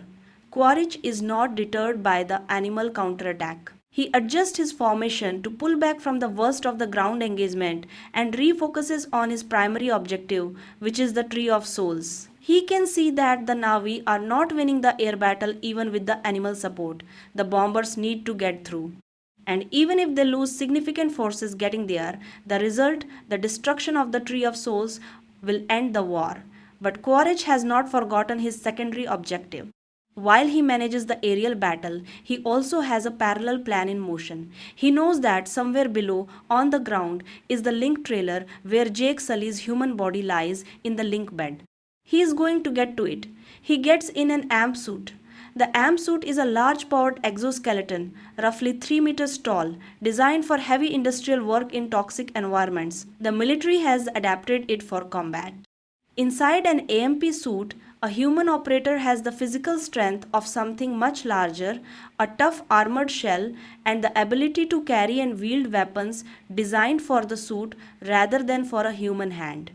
Quaritch in an AMP suit is a credible physical threat even in the middle of the Pandoran environment, which would otherwise be trying to kill him through the atmosphere alone. He wears a breather mask and he walks out into the battle. He finds the link trailer and he begins to systematically destroy it with the AMP suit's arms, tearing apart the structure the way you would tear apart a cardboard box. Inside the trailer, the link is disrupted. Jake Sully wakes up in his human body. In the middle of the battle, in the middle of the forest, with nothing but a small emergency breather, mask, and a pistol. His avatar is dormant somewhere. He cannot get back to it. He cannot breathe without the mask. He is tiny and fragile and paralyzed from the waist down in a wheelchair in the middle of a catastrophic battle. This is where the film distills Jake's character down to its essential element. He does not run. He cannot run. He wheels out of the wreckage of the trailer and faces Quaritch in the AMP suit. He fires his pistol at an armored exoskeleton. Quaritch looks down at him with something that might be pity or might be contempt or might be something more complicated than either. Neytiri has been fighting on the ground. Her Direhorse was killed in the early part of the battle. She has been fighting on foot, which for a Navi warrior means something significant because they are most effective and most dangerous on their bonded animals.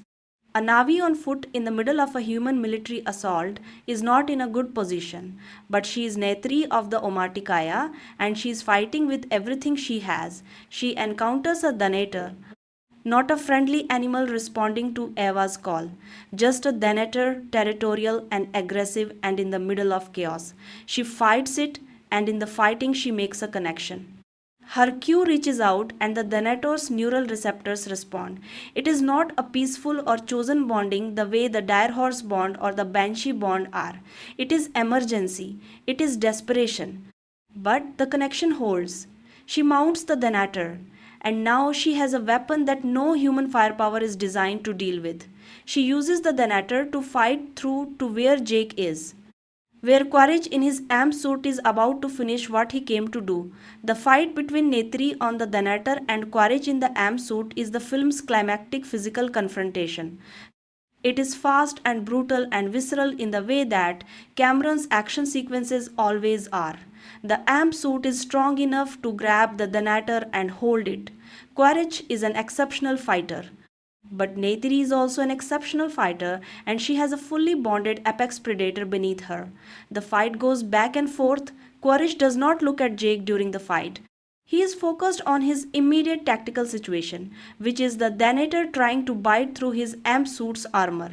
Jake has managed to arm himself with something larger during the chaos. He shoots at the amp suit. He does not have the weapons to penetrate it, but he is buying time. He is drawing Quaritch's attention. He is being, as he has always been, the soldier who does not stop just because the odds are impossible. Neytiri gets the position she needs. She fires 2 arrows in rapid succession. They find the gaps in the amp suit's armor, the spaces where the mechanical joints meet, the places where the armored shell is thinnest. And Colonel Miles Quaritch, who has been on Pandora long enough to be scarred by it and who never once understood it, dies. He dies surprised. He dies not understanding what stopped him. He never will. But the crisis is not over. Jake's breather mask was damaged in the fighting. He cannot breathe. The toxic Pandoran atmosphere is reaching him. His human body, which was never strong, which was paralyzed and dependent, and always the weakest vessel for everything Jake wanted to do, is failing. Neytiri finds him. She sees him lying on the ground, his face going wrong, his body shutting down from the atmospheric exposure. She sees his human face for the first time, the real face. The small human face behind the avatar that she has known and loved and been betrayed by and still loves. She holds him. She takes her breather mask off and holds it to his face. She breathes the air of Pandora, the air that is normal and good for her, while Jake breathes her saved human atmosphere. She says 3 words: I see you. Not the avatar, not the warrior, not Toruk Makto. Him, Jake, the human being, broken and fragile and small and real. She sees him and she holds on. The battle ends. The human military operation has been defeated. The losses are severe on both sides, but the surviving human forces are unable to continue. Quaritch is dead. Without the colonel's drive and tactical command, the military operation collapses. The animal attack has made the ground operations impossible. The aerial forces have been reduced to a level where continuing the assault on the Tree of Souls is no longer viable. Selfridge is found among the survivors. He is alive and unhurt. He is standing in the wreckage of Hell's Gate watching the Navi process the aftermath of the battle. He does not fight or resist. He has none of Quaritch's combative response to defeat. He is a businessman and the business has failed. He accepts the situation with the flat resignation of someone whose profit projections just came in wrong. When he is told that he and the surviving human personnel will be placed on ships and returned to Earth, he nods. He begins to gather his personal things. And there is a moment, just a moment, when he picks up the unobtainium sample from his desk, the mineral that has been sitting there throughout the film as the tangible symbol of everything the operation was for. He holds it, he looks at it, and then he puts it down. He does not take it with him. This small gesture is one of the subtlest character moments in the film. Selfridge is not redeemed. He is not transformed the way Jake is transformed. He is a man who made calculations and those calculations turned out to be wrong. The unobtainium is still valuable, Earth still needs it, the corporation still wants it. But in this specific moment, holding this specific piece of mineral, he puts it down. Whether this means he feels regret about what was done to get it, or whether it just means it is currently of no practical use to him, is not clear. Cameron does not tell you. He shows you the gesture and lets you decide. The Na'vi oversee the return of the surviving humans to their ships. This is a scene of quiet authority rather than vengeance.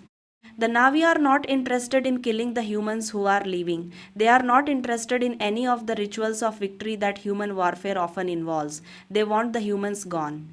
They want their world back. The departure of the ships is not celebrated, it is simply witnessed. A small number of humans are permitted to stay. Norm Spellman, whose connection to the Na'vi through the Avatar program and through his genuine scientific curiosity has earned him a kind of trust, is allowed to remain. There are others, members of the scientific team and a few personnel who actively supported the Na'vi during the crisis, who are offered the same choice. The Na'vi do not tell them they must stay. They are given a choice, which is itself a statement about the difference between how the Na'vi relate to others and how the RDA related to the Na'vi. Grace Augustine is gone. Her death has left a specific absence in the story, a hole where the character who bridged science and spirituality, who represented the best possible version of human engagement with Pandora, used to be. But Grace is not simply gone. The Pandora network holds the accumulated identity of every person who has ever connected to it with genuine intention.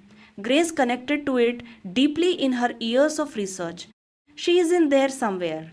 Her consciousness distributed through the roots and the leaves and the rivers of light. She is, in the most literal biological sense that the film's world allows. Still on Pandora, Jake is dying. His human body, exposed to the Pandoran atmosphere and damaged by the battle, is failing. Neytiri holds him. The crisis is immediate. Moat knows what Jake is. She knows what he has done. She knows the full story of the betrayal and the Hometree and the battle. She also knows who he chose to be at every critical moment when the choice was available. She knows about the Toruk, she knows about the gathering of the clans, she knows about what happened in the battle. She has made a judgment. She calls for the ceremony. The transfer ceremony is performed at the Tree of Souls, which survived the battle intact and complete. Every member of every clan that participated in the battle is present. Tens of thousands of people sitting in a vast circle around the tree, each connecting to the network through their cues. The scale of this gathering is extraordinary. This is the entire population of the allied Na'vi clans in one place for one purpose. The purpose is Jake Sully. What is being attempted is the most ambitious use of the EVA network that the Na'vi have performed since the last Toruk Makto road. The consciousness of a human being, a creature whose biology is not native to Pandora, whose neural architecture is different from the Na'vi, whose connection to EVA has been made entirely through an avatar body rather than a natural one, is going to be transferred from its dying human substrate into a Na'vi body that was grown from his own genetics. The Na'vi have no certainty that this will work. Moat has no certainty. This is not a procedure that has a manual. It is an act of faith in the network, in Eva, in the accumulated wisdom of all the Na'vi who have ever lived and whose experience is stored in the roots of this tree. It is also an act of the entire community. Because what is required is not just the power of the sacred site, but the collective intention and connection of thousands of people choosing to participate in this moment together. Cameron photographs the ceremony with the full visual vocabulary that the film has been building toward. The bioluminescence of the forest and of the tree itself reaches its maximum intensity. The glow that surrounds every participant in the circle is the most vivid it has been anywhere in the film. The network is active at the highest level it can achieve. And at the center of it all is Jake's failing human body and his resting avatar body, and the question of whether the consciousness that is Jake Sully can make the journey between them. There is no scientific explanation offered for how this works. Cameron does not try to give you a biological mechanism for the transfer of consciousness between substrates. This is deliberate. He is asking you to accept that there are things in the universe that are real and true, and that science, as humans understand it, does not yet have the language to describe. The transfer either happens or it does not. And if it happens, it will be because Eva chose to allow it, chose to carry the pattern of Jake's consciousness through the network and deliver it into the waiting avatar body. It happens. Jake opens his eyes, but not in the link bed. Not in a mechanical frame with a neural interface. He opens his eyes outside, in the open air of Pandora, under the sky of Pandora, surrounded by the people of the Omaticaya and the allied clans. He is in his avatar body. He sits up. He looks at his hands, blue Navi hands. His hands, but not the hands he was born with. The hands of the body he has earned. He looks up. The sky of Pandora is above him. The forest of Pandora surrounds him. The people of the Omaticaya are around him. Neytiri is in front of him. And she puts her hands on either side of his face, the way she has before, the way you hold someone's face when you want them to understand that you are looking at them completely. She says nothing this time. She does not need to. The words "I see you" were said when they mattered most, when Jake was his most human and most fragile and most real. They do not need to be said again. They have already been said. They are part of the permanent record of this relationship, stored in the network, in the tree, in Eva, where everything that has truly mattered between people who loved each other is kept. Jake's human body has died. There are a few seconds of the film given to a brief ceremony in which it is laid to rest in the manner of the Navi, returned to Pandora with the respect given to any living thing that has ended its time on the planet. The wheelchair is somewhere on a ship heading back to Earth. The broken and paralyzed body that carried Jake Sully from birth to this planet and through everything he went through here is gone.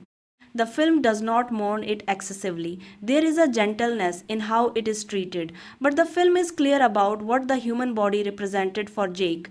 It was the limitation. It was the thing that trapped him.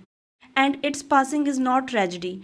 It is completion. The final image of the film is Jake in his avatar body, opening his Navi eyes and looking up at Pandora. His eyes are yellow and vivid and alive. He is awake, he is home. The film ends on this image, held just long enough to let you feel what it means, and then it fades to black. Jake Sully is one of the most carefully constructed audience surrogate characters in modern cinema. Cameron designed him specifically to be the entry point for people who have no prior connection to Pandora, no knowledge of its world, no relationship with the Navi.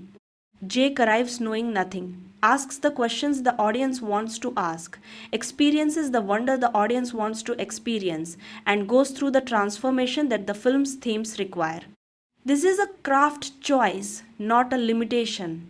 But what elevates Jake beyond a simple surrogate is the specificity of his damage. He is not a blank everyman. He is a specific kind of broken person. He is someone who has been defined by his physical capability, by his identity as a soldier, as someone who can act and protect and move in the world, and who has had that identity stripped from him. His paralysis is not just a physical condition in the film, it is a symbolic one. He cannot move forward in his own life. He is stuck. He is, as he tells us himself, a dead man waiting.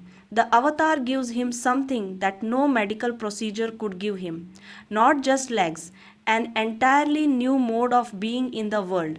In his avatar, Jake does not have the habits and limitations and adaptations of a paralyzed person. He has the full physicality of a Navi, a species that is connected to its world through biology in ways that human beings are not. When he runs in his avatar, he is not just using legs. He is using a body designed for a world that rewards connection and balance and awareness. He is being, for the first time in years, fully present in his body and in the world around him. This transformation has a cost, which is that the avatar life is so much better than his human life that he begins to lose interest in his human life. The logs he records for Quaritch become shorter and less detailed. The time he spends in the link bed between avatar sessions becomes something he endures rather than something he values. His human body is increasingly a cage he returns to reluctantly rather than a home. And this is before he has even made his commitment to the Navi side. Even before the moral transformation is complete, the physical and experiential one is. The moment of betrayal, when Jake gives Quaritch the full intelligence briefing that makes the attack on the Hometree possible, is the film's most morally serious scene, and it is filmed without melodrama. Jake does not agonize visibly. He does not weep. He gives the briefing. He justifies it to himself as strategy. He tells himself that he will find a way to prevent the worst of it, and the film lets him be wrong about this in the most devastating way possible. The attack happens, the Hometree falls, and Jake's information made it possible. The film makes you feel this. What the film then does, in its final movement, is ask whether a person who has done a genuinely bad thing can choose to be something different. Not through apology or through paying a price in a simple ledger sense, but through the quality of their subsequent action. Jake does not undo the destruction of the Hometree. He does not bring Aitukan back. He cannot remove the trauma from the Omaticaya. But he chooses at every subsequent point the right thing. He finds the Toruk, he gathers the clans, he fights the battle that he had some hand in making necessary. And in doing all of this, he becomes what he has been choosing to become ever since Neytiri first showed him what Pandora was. Neytiri is a character who could easily have been reduced to a function, a love interest, a guide, a native informant. Cameron and Zoe Saldana do not let this happen. Neytiri is fully realized in her own right. She has her own relationship with her culture, which is devout but not uncritical. She has her own feelings about the humans who keep coming to her world, which are complicated by the school her mother ran, and the English she learned, and the curiosity she has about the wider universe that she will not quite let herself express. She has her own grief and her own anger and her own particular way of carrying both, which is through action rather than through expression. Her teaching of Jake is not just pedagogical, it is relational. Every lesson she gives him reveals something about who she is. When she teaches him about the care that must be taken in the forest, she is revealing her own relationship with the forest, which is one of constant attention and gratitude. When she teaches him about the Banshee bond, she is sharing one of the most intimate aspects of Navi's spiritual life. When she bonds with him as a mate, she is giving him something that in Navi terms is absolute and permanent and total. The betrayal is therefore not just a political or tactical wound, it is an existential one. The thing that makes the Navi connection so powerful is that it cannot be faked. You cannot pretend in a neural connection. And Neytiri connected to Jake in the full belief that he was who he presented himself to be. When she learns that the presentation was built on a deception, she does not know what any of the connection meant. If the relationship was built on a false foundation, what is real? This is not a question she can resolve through conversation. She can only resolve it through watching what he does when the false foundation is exposed and the choice is fully before him. His return as Toruk Makto is the answer to that question. He could have run, he could have left, he could have gone back to Earth, had his operation, returned to his ordinary life. He chose Pandora, he chose the Navi, he chose her. Not with words, with the most extraordinary action in the history of their people.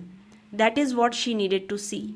Moat is the figure of wisdom in the film, and Cameron treats her with complete seriousness. She is not a mystical prop. She is an intelligent and perceptive leader who makes calculated decisions under extraordinary pressure. Her decision to have Neytiri teach Jake is not impulse or mysticism, though the wood sprites inform it. It is a calculated bet. She sees in Jake a quality of genuine openness that she has not seen in the other humans who have come to Pandora. She is betting that this quality, given the right environment, will grow into something useful. She is right. Her willingness to attempt the transfer ceremony for Jake at the end of the film is the ultimate expression of this judgment. She is not doing it because it is easy or because it is certain or even because the precedent is clear. She is doing it because she has watched Jake Sully make choices for months and she knows who he is now, not who he was, who he is and who he is deserves to belong to the world he chose. Colonel Quaritch deserves a more detailed analysis than he is usually given. He is easy to dismiss as a simple villain, an avatar of military aggression and colonial indifference, and he is those things, but he is also fully committed to a consistent internal code. He is not sadistic. He takes no pleasure in the destruction of the Hometree. He sees it as a necessary tactical action, unfortunate but required. He is not indifferent to his own people. He is deeply loyal to the soldiers under his command and they are loyal to him in return because he is competent and he keeps his word. His code, in fact, is what makes him both comprehensible and truly dangerous. He is not doing evil because he is evil. He is doing evil because he has a value system that evaluates actions entirely in terms of their effectiveness at achieving goals he has already decided are legitimate. The legitimacy of the mining operation is not something he questions. It is an axiom. Given that axiom, all of his actions follow with an internal consistency that is actually admirable in a purely technical sense. He is very good at what he does. He is just very bad at questioning whether what he does should be done. His scarred face is a physical symbol of this quality. He has been on Pandora long enough to carry its marks, and he has not let those marks change him. He has not let the planet teach him anything about itself. He has only learned from it how to survive it. This is the fundamental limitation of his intelligence. He can learn tactics. He cannot learn meaning, themes, and symbolic dimensions. The theme of colonialism in Avatar is explicit, comprehensive, and deliberately connected to real history. Cameron is not using colonialism as a metaphor in the way that some films use historical themes as a backdrop for an unrelated story. The film is directly about colonialism. Its plot is the plot of colonial resource extraction. Its characters are the recognizable types of colonial history: the corporation, the military enforcer, the corporate administrator, the sympathetic scientist, the indigenous people with spiritual and cultural connections to their land that the colonizers cannot or will not value, the outsider who goes native. These are not invented types. They are the documented figures of colonial history across multiple continents and centuries. The displacement of the Navi from the Hometree is specifically parallel to the histories of indigenous communities around the world who have been displaced by resource extraction industries. The history of oil extraction in Ecuador, gold mining in Brazil, coal mining in Appalachia and Australia, diamond mining in southern Africa, all of these histories contain the essential structure of the Avatar story. A corporation determines that the land under the feet of a community contains something valuable. The community is given an opportunity to leave voluntarily. When they refuse, they are removed by force. The community's connection to the land, their spiritual and cultural relationship to it, is not considered relevant by the extractive operation. What is under the ground is the only thing that matters. Cameron has been direct about his awareness of these parallels and his intention to engage with them. He visited the Amazon during the production of the film and was deeply affected by the ongoing struggles of indigenous communities there against industrial intrusion. The film is, among other things, a work of advocacy, not a subtle one. The environmental theme is equally explicit and equally serious. The Pandora neural network, the biological internet that connects all living things on the planet, is a fictional representation of what ecology actually is on Earth. The interconnectedness of ecosystems, the ways in which changes in one part of a system propagate through all other parts, the fact that destroying a forest is not just removing trees, but removing a complex web of relationships and dependencies that took millions of years to develop, these are not invented ideas. They are scientific realities that Avatar dramatizes in a way that makes them emotionally accessible. The mycorrhizal networks of Earth's forest were barely known to the general public in 2009.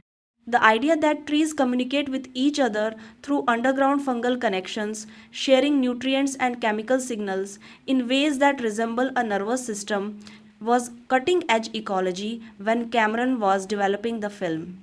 Since Avatar's release, the science of plant communication and forest ecology has become dramatically more visible in public consciousness, partly because of the metaphors that Avatar provided for it. The film helped millions of people think about forests as living systems rather than collections of individual trees. And this shift in understanding is not trivial. The theme of identity and transformation is, as discussed in the character analysis, played out through Jake's arc. But it extends beyond Jake. The film is asking what constitutes authentic identity. Is identity what you are born into, the body you inhabit, the culture that shaped you, the biology you were given? Or is identity what you choose, what you commit to, what you are willing to fight for and die for and be reborn for? The Navi answer, as far as it can be distilled, is that identity is relational. You are who you are in relationship to your world and your people. This is not the Western philosophical tradition, which tends to locate identity in the individual self. It is closer to indigenous and communitarian philosophical traditions that understand the self as constituted by its connections rather than preceding them. Jake does not have a stable self that chooses to join the Navi. His self is formed by the process of learning from them and loving them and being changed by them. By the time he chooses them, he is already them, in every way that matters to him. The theme of true seeing runs through the film as its most intimate emotional thread. The phrase, I see you, is the most important three words in the film, and they are said exactly twice. Once when Neytiri greets Jake for the first time in the Navi way, formally and with the awareness of its importance, teaching him the greeting as part of teaching him the culture. And once when she holds his dying human body on the battlefield and says it to his real face. The contrast between these two utterances is the emotional arc of the film in miniature. The first time it is ceremonial, learned, an exchange of cultural forms. The second time it is the most raw and personal thing one person can say to another. It is the culmination of everything they have been through. The film's treatment of disability through Jake's paralysis is a subject that generates genuine and important critical discussion. The resolution of Jake's story, in which his disabled body is abandoned and replaced by a healthy and powerful body, can be read as the film suggesting that disability is a problem to be solved, that Jake could not have his full life without his legs, that the wheelchair was always a limitation to be overcome rather than a different way of being in the world. This is a legitimate criticism and it deserves to be taken seriously. Cameron's counter-reading would be that Jake's human body represents his alienation from the world he was supposed to inhabit, that the Pandoran avatar represents his true self finding its true context, and that the film is about belonging and connection rather than about physical normative standards. Whether this counter-reading is convincing depends on your perspective and your own relationship to questions of disability and identity.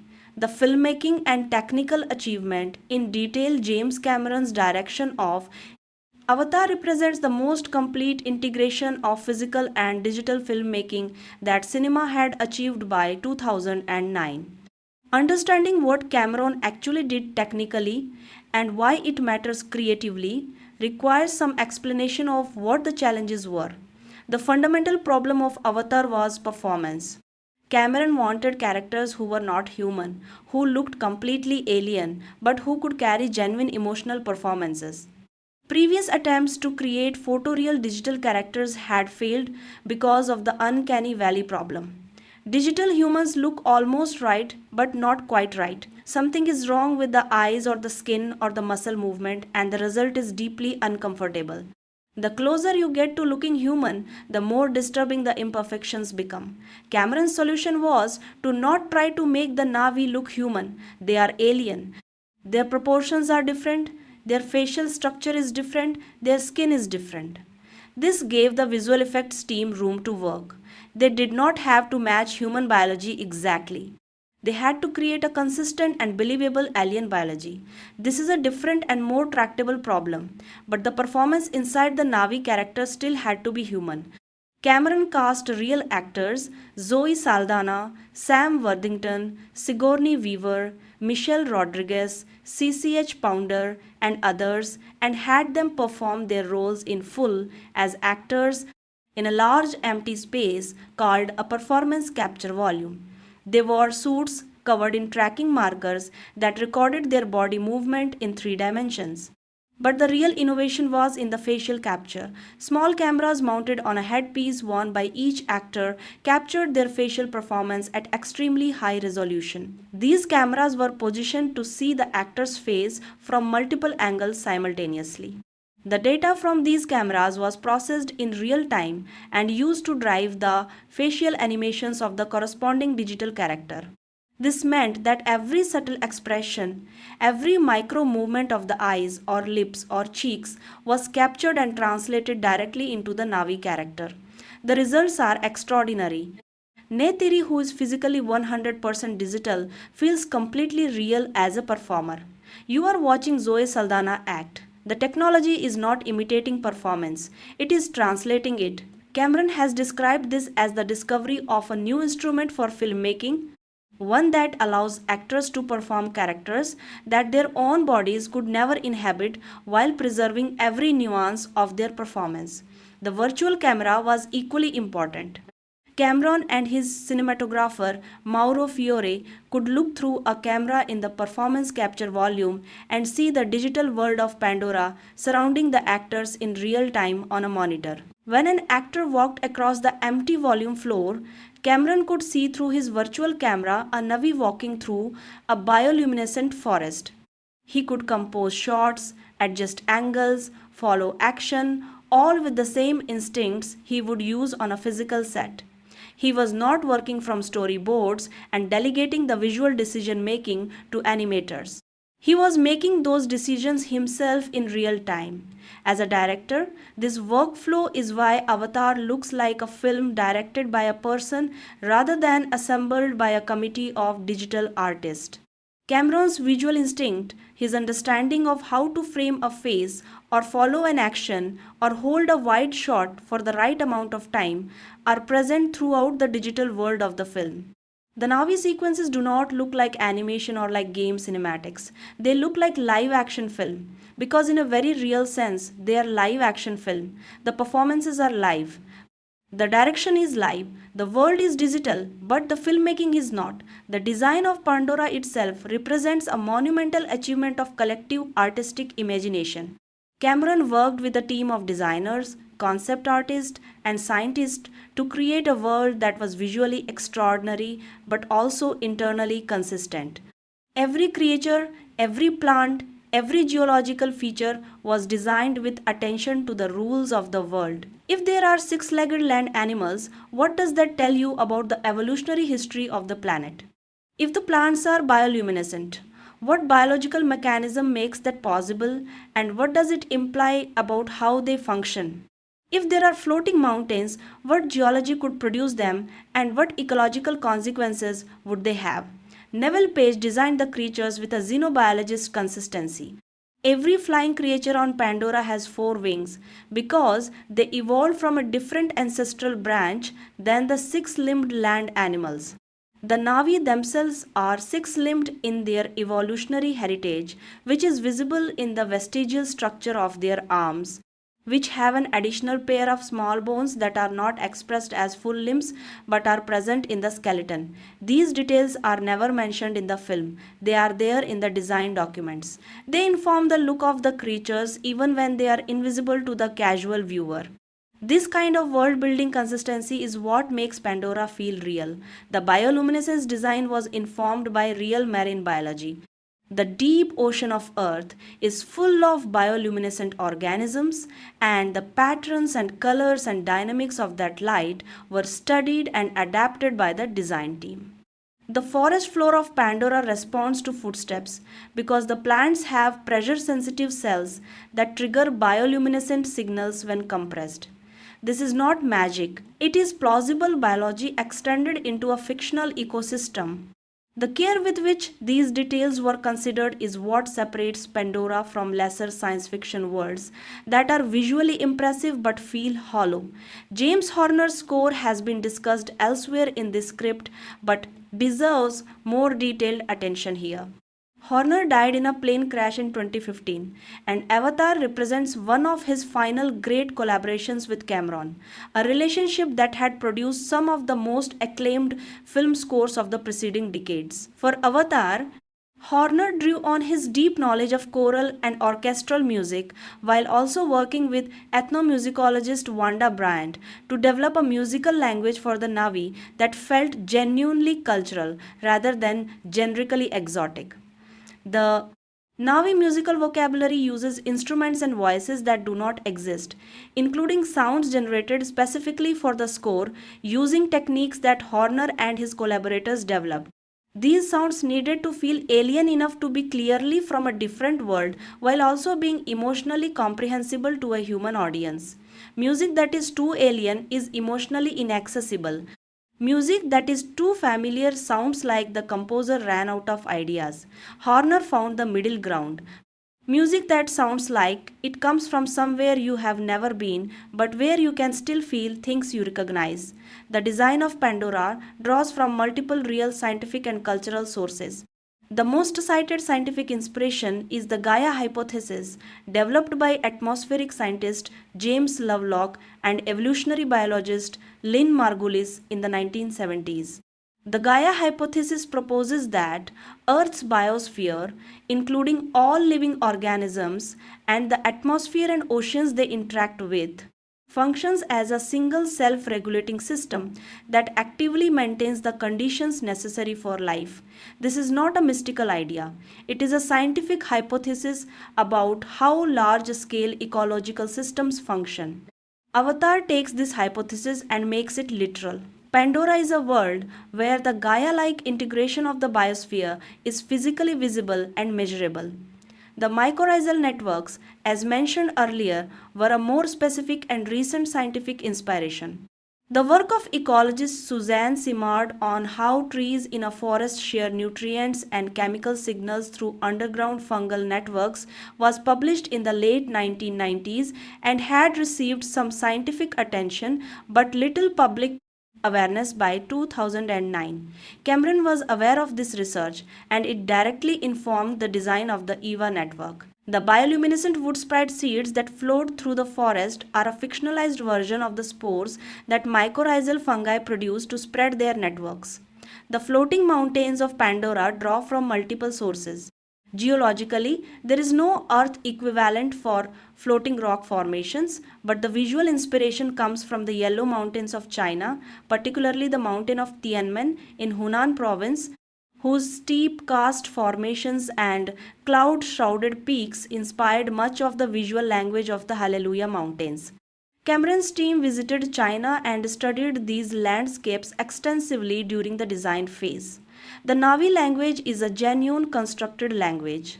Paul Frommer, the linguist who created it, was given several guidelines by Cameron that it should be pronounceable by human actors, that it should have an internal grammatical consistency, that it should feel alien but not impenetrable. Frommer created a language with its own phonology, including some sounds not found in English, its own morphology and syntax, and a vocabulary that has grown to several thousand words.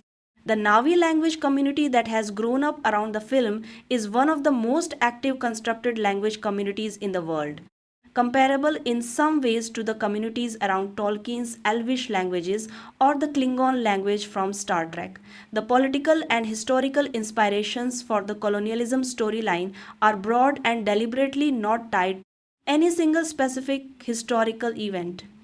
Cameron has mentioned the histories of colonization in the Americas, in Africa, in Asia, and in Australia as all informing the general template. The specific circumstance of a corporation conducting resource extraction in indigenous territory with military backing is particularly resonant with the history of oil extraction in the Amazon basin, where the Ecuadorian oil industry and its American corporate partners have been in conflict with indigenous communities since the 1960s. Cameron visited Ecuador and spoke with community leaders and activists during the production of the film. The film also draws from the tradition of science fiction novels that deal with similar themes. Ursula K. Le Guin's work, particularly The Word for World is Forest, published in 1972, tells a story with structural similarities to Avatar, a human colonial force exploiting an alien planet and displacing its indigenous inhabitants, with one human character who bridges the two cultures and eventually chooses the alien side. Le Guin's novel is more directly a product of its anti-Vietnam War era context, but the resonances with Avatar are obvious and have been widely noted. Cameron has not specifically cited Le Guin as an influence, but has acknowledged the broader tradition of social science fiction in which both works participate.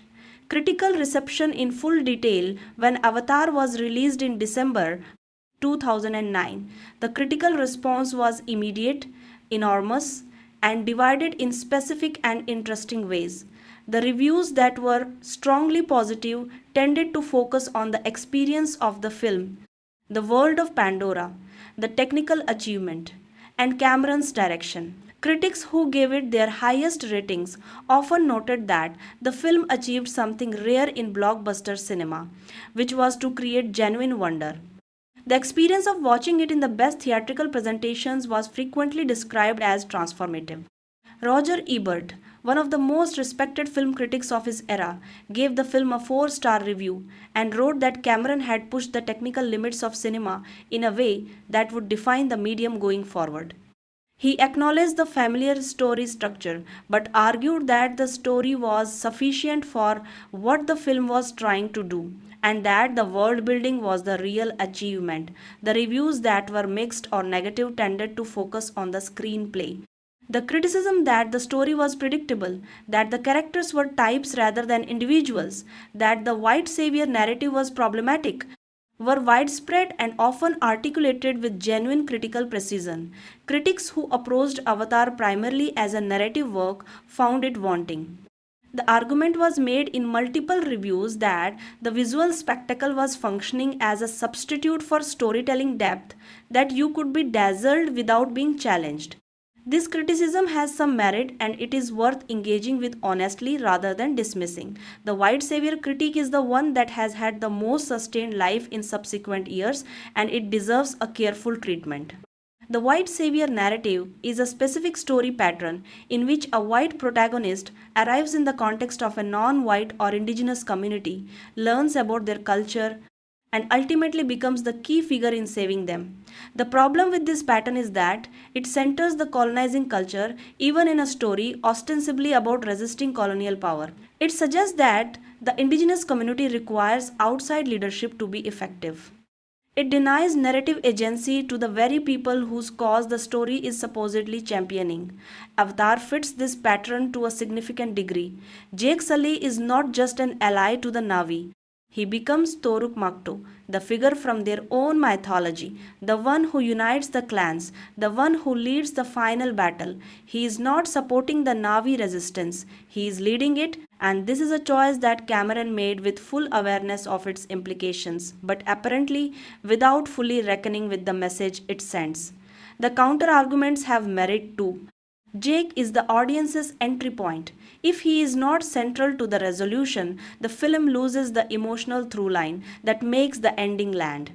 The Navi world is so alien that having a human character who is fully integrated into it while also remaining recognizable to the audience is narratively useful if not strictly necessary.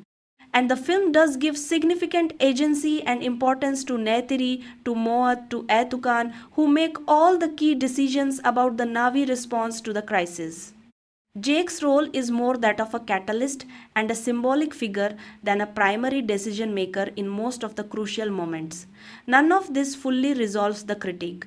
A different film could have found ways to tell this story that centered Navi agency more fully. Cameron did not make that different film, he made this one. It is imperfect in this specific and important respect. The box office numbers tell a story of their own about audience response. Avatar earned $134 million in the United States in its opening weekend alone. It sustained its performance over weeks in a way that blockbusters rarely do because word of mouth was overwhelmingly positive in terms of the experience. People kept going back. Some audience members saw it multiple times in theaters, specifically to re experience Pandora. The global total of approximately $2.78 billion on the original release was a record that stood for nearly a decade. The phenomenon of Avatar blues, the depression and grief that some audience members reported feeling after the film ended and they had to leave Pandora behind, was covered extensively in the media. It was a genuinely novel cultural phenomenon.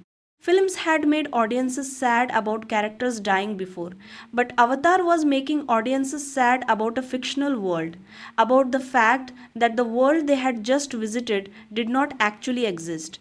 The immersive quality of the experience was sufficient to create something close to grief at its ending. This is a testament to the film's world building, which was so successful that it crossed the threshold from entertainment into something closer to experience.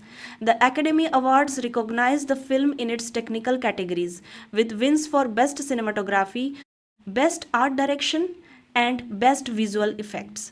The losses in the major narrative categories, Best Picture, went to The Hurt Locker, also directed by Cameron's ex-wife Catherine Bigelow, were widely discussed as representing a divide between technical and narrative achievement. Some critics argued that the Academy's choice was a corrective to the commercial success of Avatar, an assertion of the art film tradition against the spectacle tradition.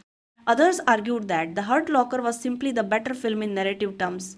The ending of Avatar operates on multiple levels and repays careful analysis because it is making several claims simultaneously about identity, belonging, love, and what it means to choose a life. The transfer of Jake's consciousness from his human body to his avatar body is the culmination of the film's central metaphorical argument. Jake has been living a double life from the moment he arrived on Pandora. He had his human body paralyzed and dependent, existing in the world of the RDA base. And he had his avatar body, powerful and free, existing in the world of Pandora and the Navi. The film has been building to the moment when this duality resolves, when Jake has to be one thing or the other. The transfer makes the resolution literal. He becomes entirely and permanently the person he has chosen to be. The Navi body is not a vehicle he operates from a distance. It is his body. He is in it. He breathes Pandoran air with Navi lungs. He sees with Navi eyes. He connects with his cue to the forest and the animals and the people he loves. He is not a human pretending to be Navi. He is in the only sense that matters at the end of the film, Navi. The human body's death is shown with respect but without excessive mourning. This is the right choice. The human body was Jake's prison and his limitation and the physical embodiment of everything that kept him from being fully himself. Its death is not a tragedy, it is a release. The film makes this clear through the tone of the ceremony in which it is laid to rest. There is care and respect, but not grief. Jake is not dead. Jake is more alive than he has ever been. Neytiri's final acceptance of Jake is carried in her gesture of holding his face and looking at him. This is the culmination of the I see you motif that has threaded through the entire film. She sees him in his avatar body, which is now genuinely him. The face she is looking at is alien and blue and Navi, and it is his face in every sense that matters. She has loved him across the boundary between their worlds. She has been betrayed by him. She has fought alongside him. She has held him in his most vulnerable moment. And she has made the journey through all of that to a place where she can look at him completely and choose him. The absence of the wheelchair in the final image is significant. Cameron does not include it in the ceremony or show it being dealt with or make any explicit reference to what Jake's paralysis meant at the beginning of the film. He does not need to. The audience knows. The wheelchair is gone because what it represented is gone. Not because disability was a problem to be solved, but because Jake was in the wrong world. He was a creature of Pandora who was born in the wrong place and the wrong body. The transfer does not fix him, it completes him. There is a philosophical difference between those two things that the film trusts its audience to feel even if it does not state it explicitly. James Cameron's vision for Avatar was never a single film. From the beginning, he conceived of Pandora as a universe large enough to sustain multiple stories. He has spoken publicly about plans for up to 4 sequels, meaning a 5-film saga in total that would explore different regions and cultures of Pandora and continue the story of Jake, Neytiri, and their family through events that span multiple decades. Avatar: The Way of Water, released in December 2022, was the first of these sequels. It picks up the story more than a decade after the events of the original film. Jake and Neytiri have built a family, they have children, and the RDA has returned to Pandora with new resources, new technology, and a new mission that is not just about mining but about the long term colonization of Pandora as a potential refuge for Earth's dying population. The sequel explores the aquatic Navi cultures of Pandora's ocean regions and continues to develop the world and its characters with the same combination of technical ambition and emotional sincerity that defined the original. The original film's ending sets up these continuations clearly. The humans have been expelled, but the conflict has not ended. The corporations still exist. Earth is still dying. The resources of Pandora are still valuable, and the Navi, now led in part by Jack and Neytiri as central figures, know that the war is not over. There will be a next wave. There will be further attempts. The film ends not in the peace of final resolution, but in the peace of a battle won, which is different. A battle won is a reprieve. The story goes on. Cameron's larger plan for the universe includes exploration of the equatorial Navi cultures, the deep ocean cultures, the polar regions of Pandora, and aspects of Pandoran history and mythology that the first film only touches on. The Navi are not a monolithic people, and the first film's focus on the Omaticaya was always intended as an entry point into a more varied and complex world. In the years since its release, Avatar has been subject to a specific and interesting cultural phenomenon. Its reputation as a narrative film has declined among certain critical communities, while its reputation as an experience has remained extraordinary. People who saw it in 2009 inches the best theatrical presentations consistently report it as one of the most powerful experiences they have had in a cinema. People who encounter it for the first time on streaming services or on television frequently report finding it less impressive than its reputation suggests. This gap is real and it points to something important about what kind of film Avatar is and what kind of film experience it was designed to provide. Cameron made Avatar for the cinema, not just for a nice cinema, for the best possible cinema.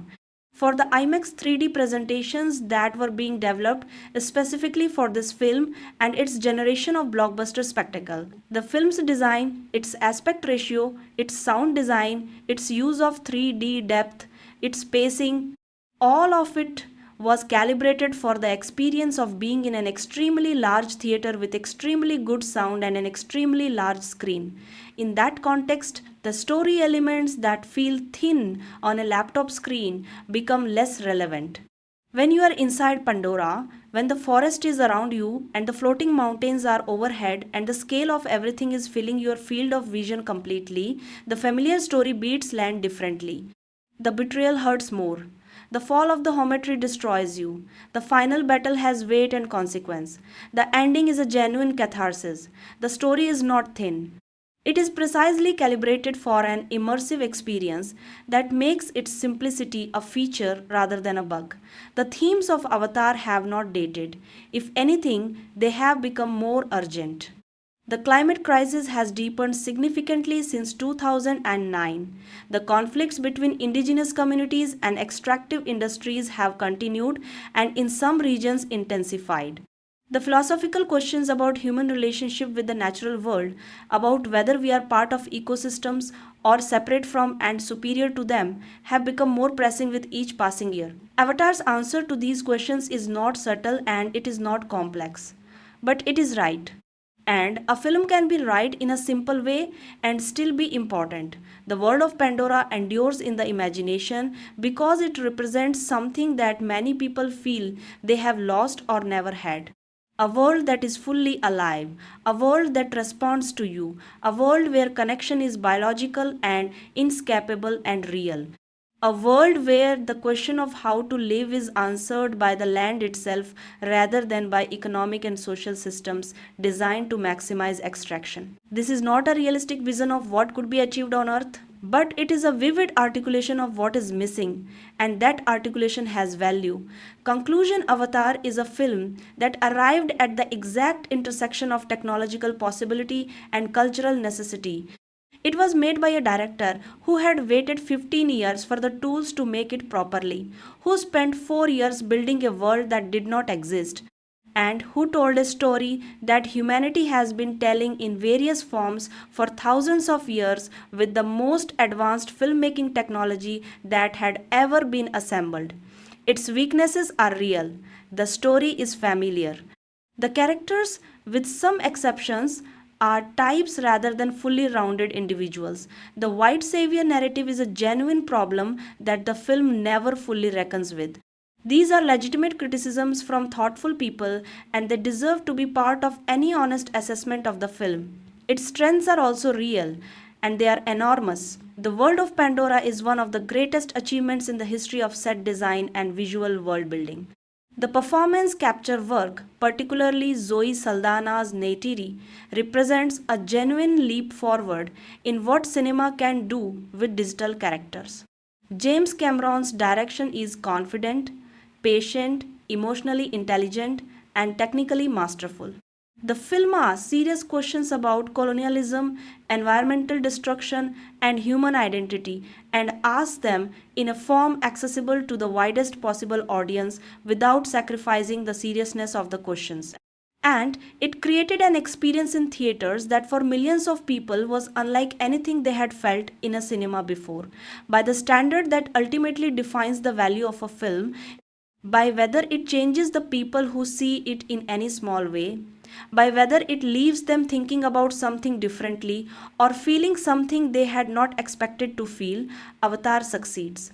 Not for everyone, not without reservation, but broadly and genuinely. James Cameron waited 15 years to make this film because he believed in it. He believed that the story he wanted to tell was worth the wait, worth the investment, worth the risk. He was right. Not because the story is perfect, but because it is sincere. Because the love of Pandora that Cameron built into every frame of the film is real and it transmits. Because the questions the film asks about what we value and what we destroy and who we choose to become are not going away. Jake Sully went to Pandora in a broken body and found his wholeness there. He found a world that was worth fighting for.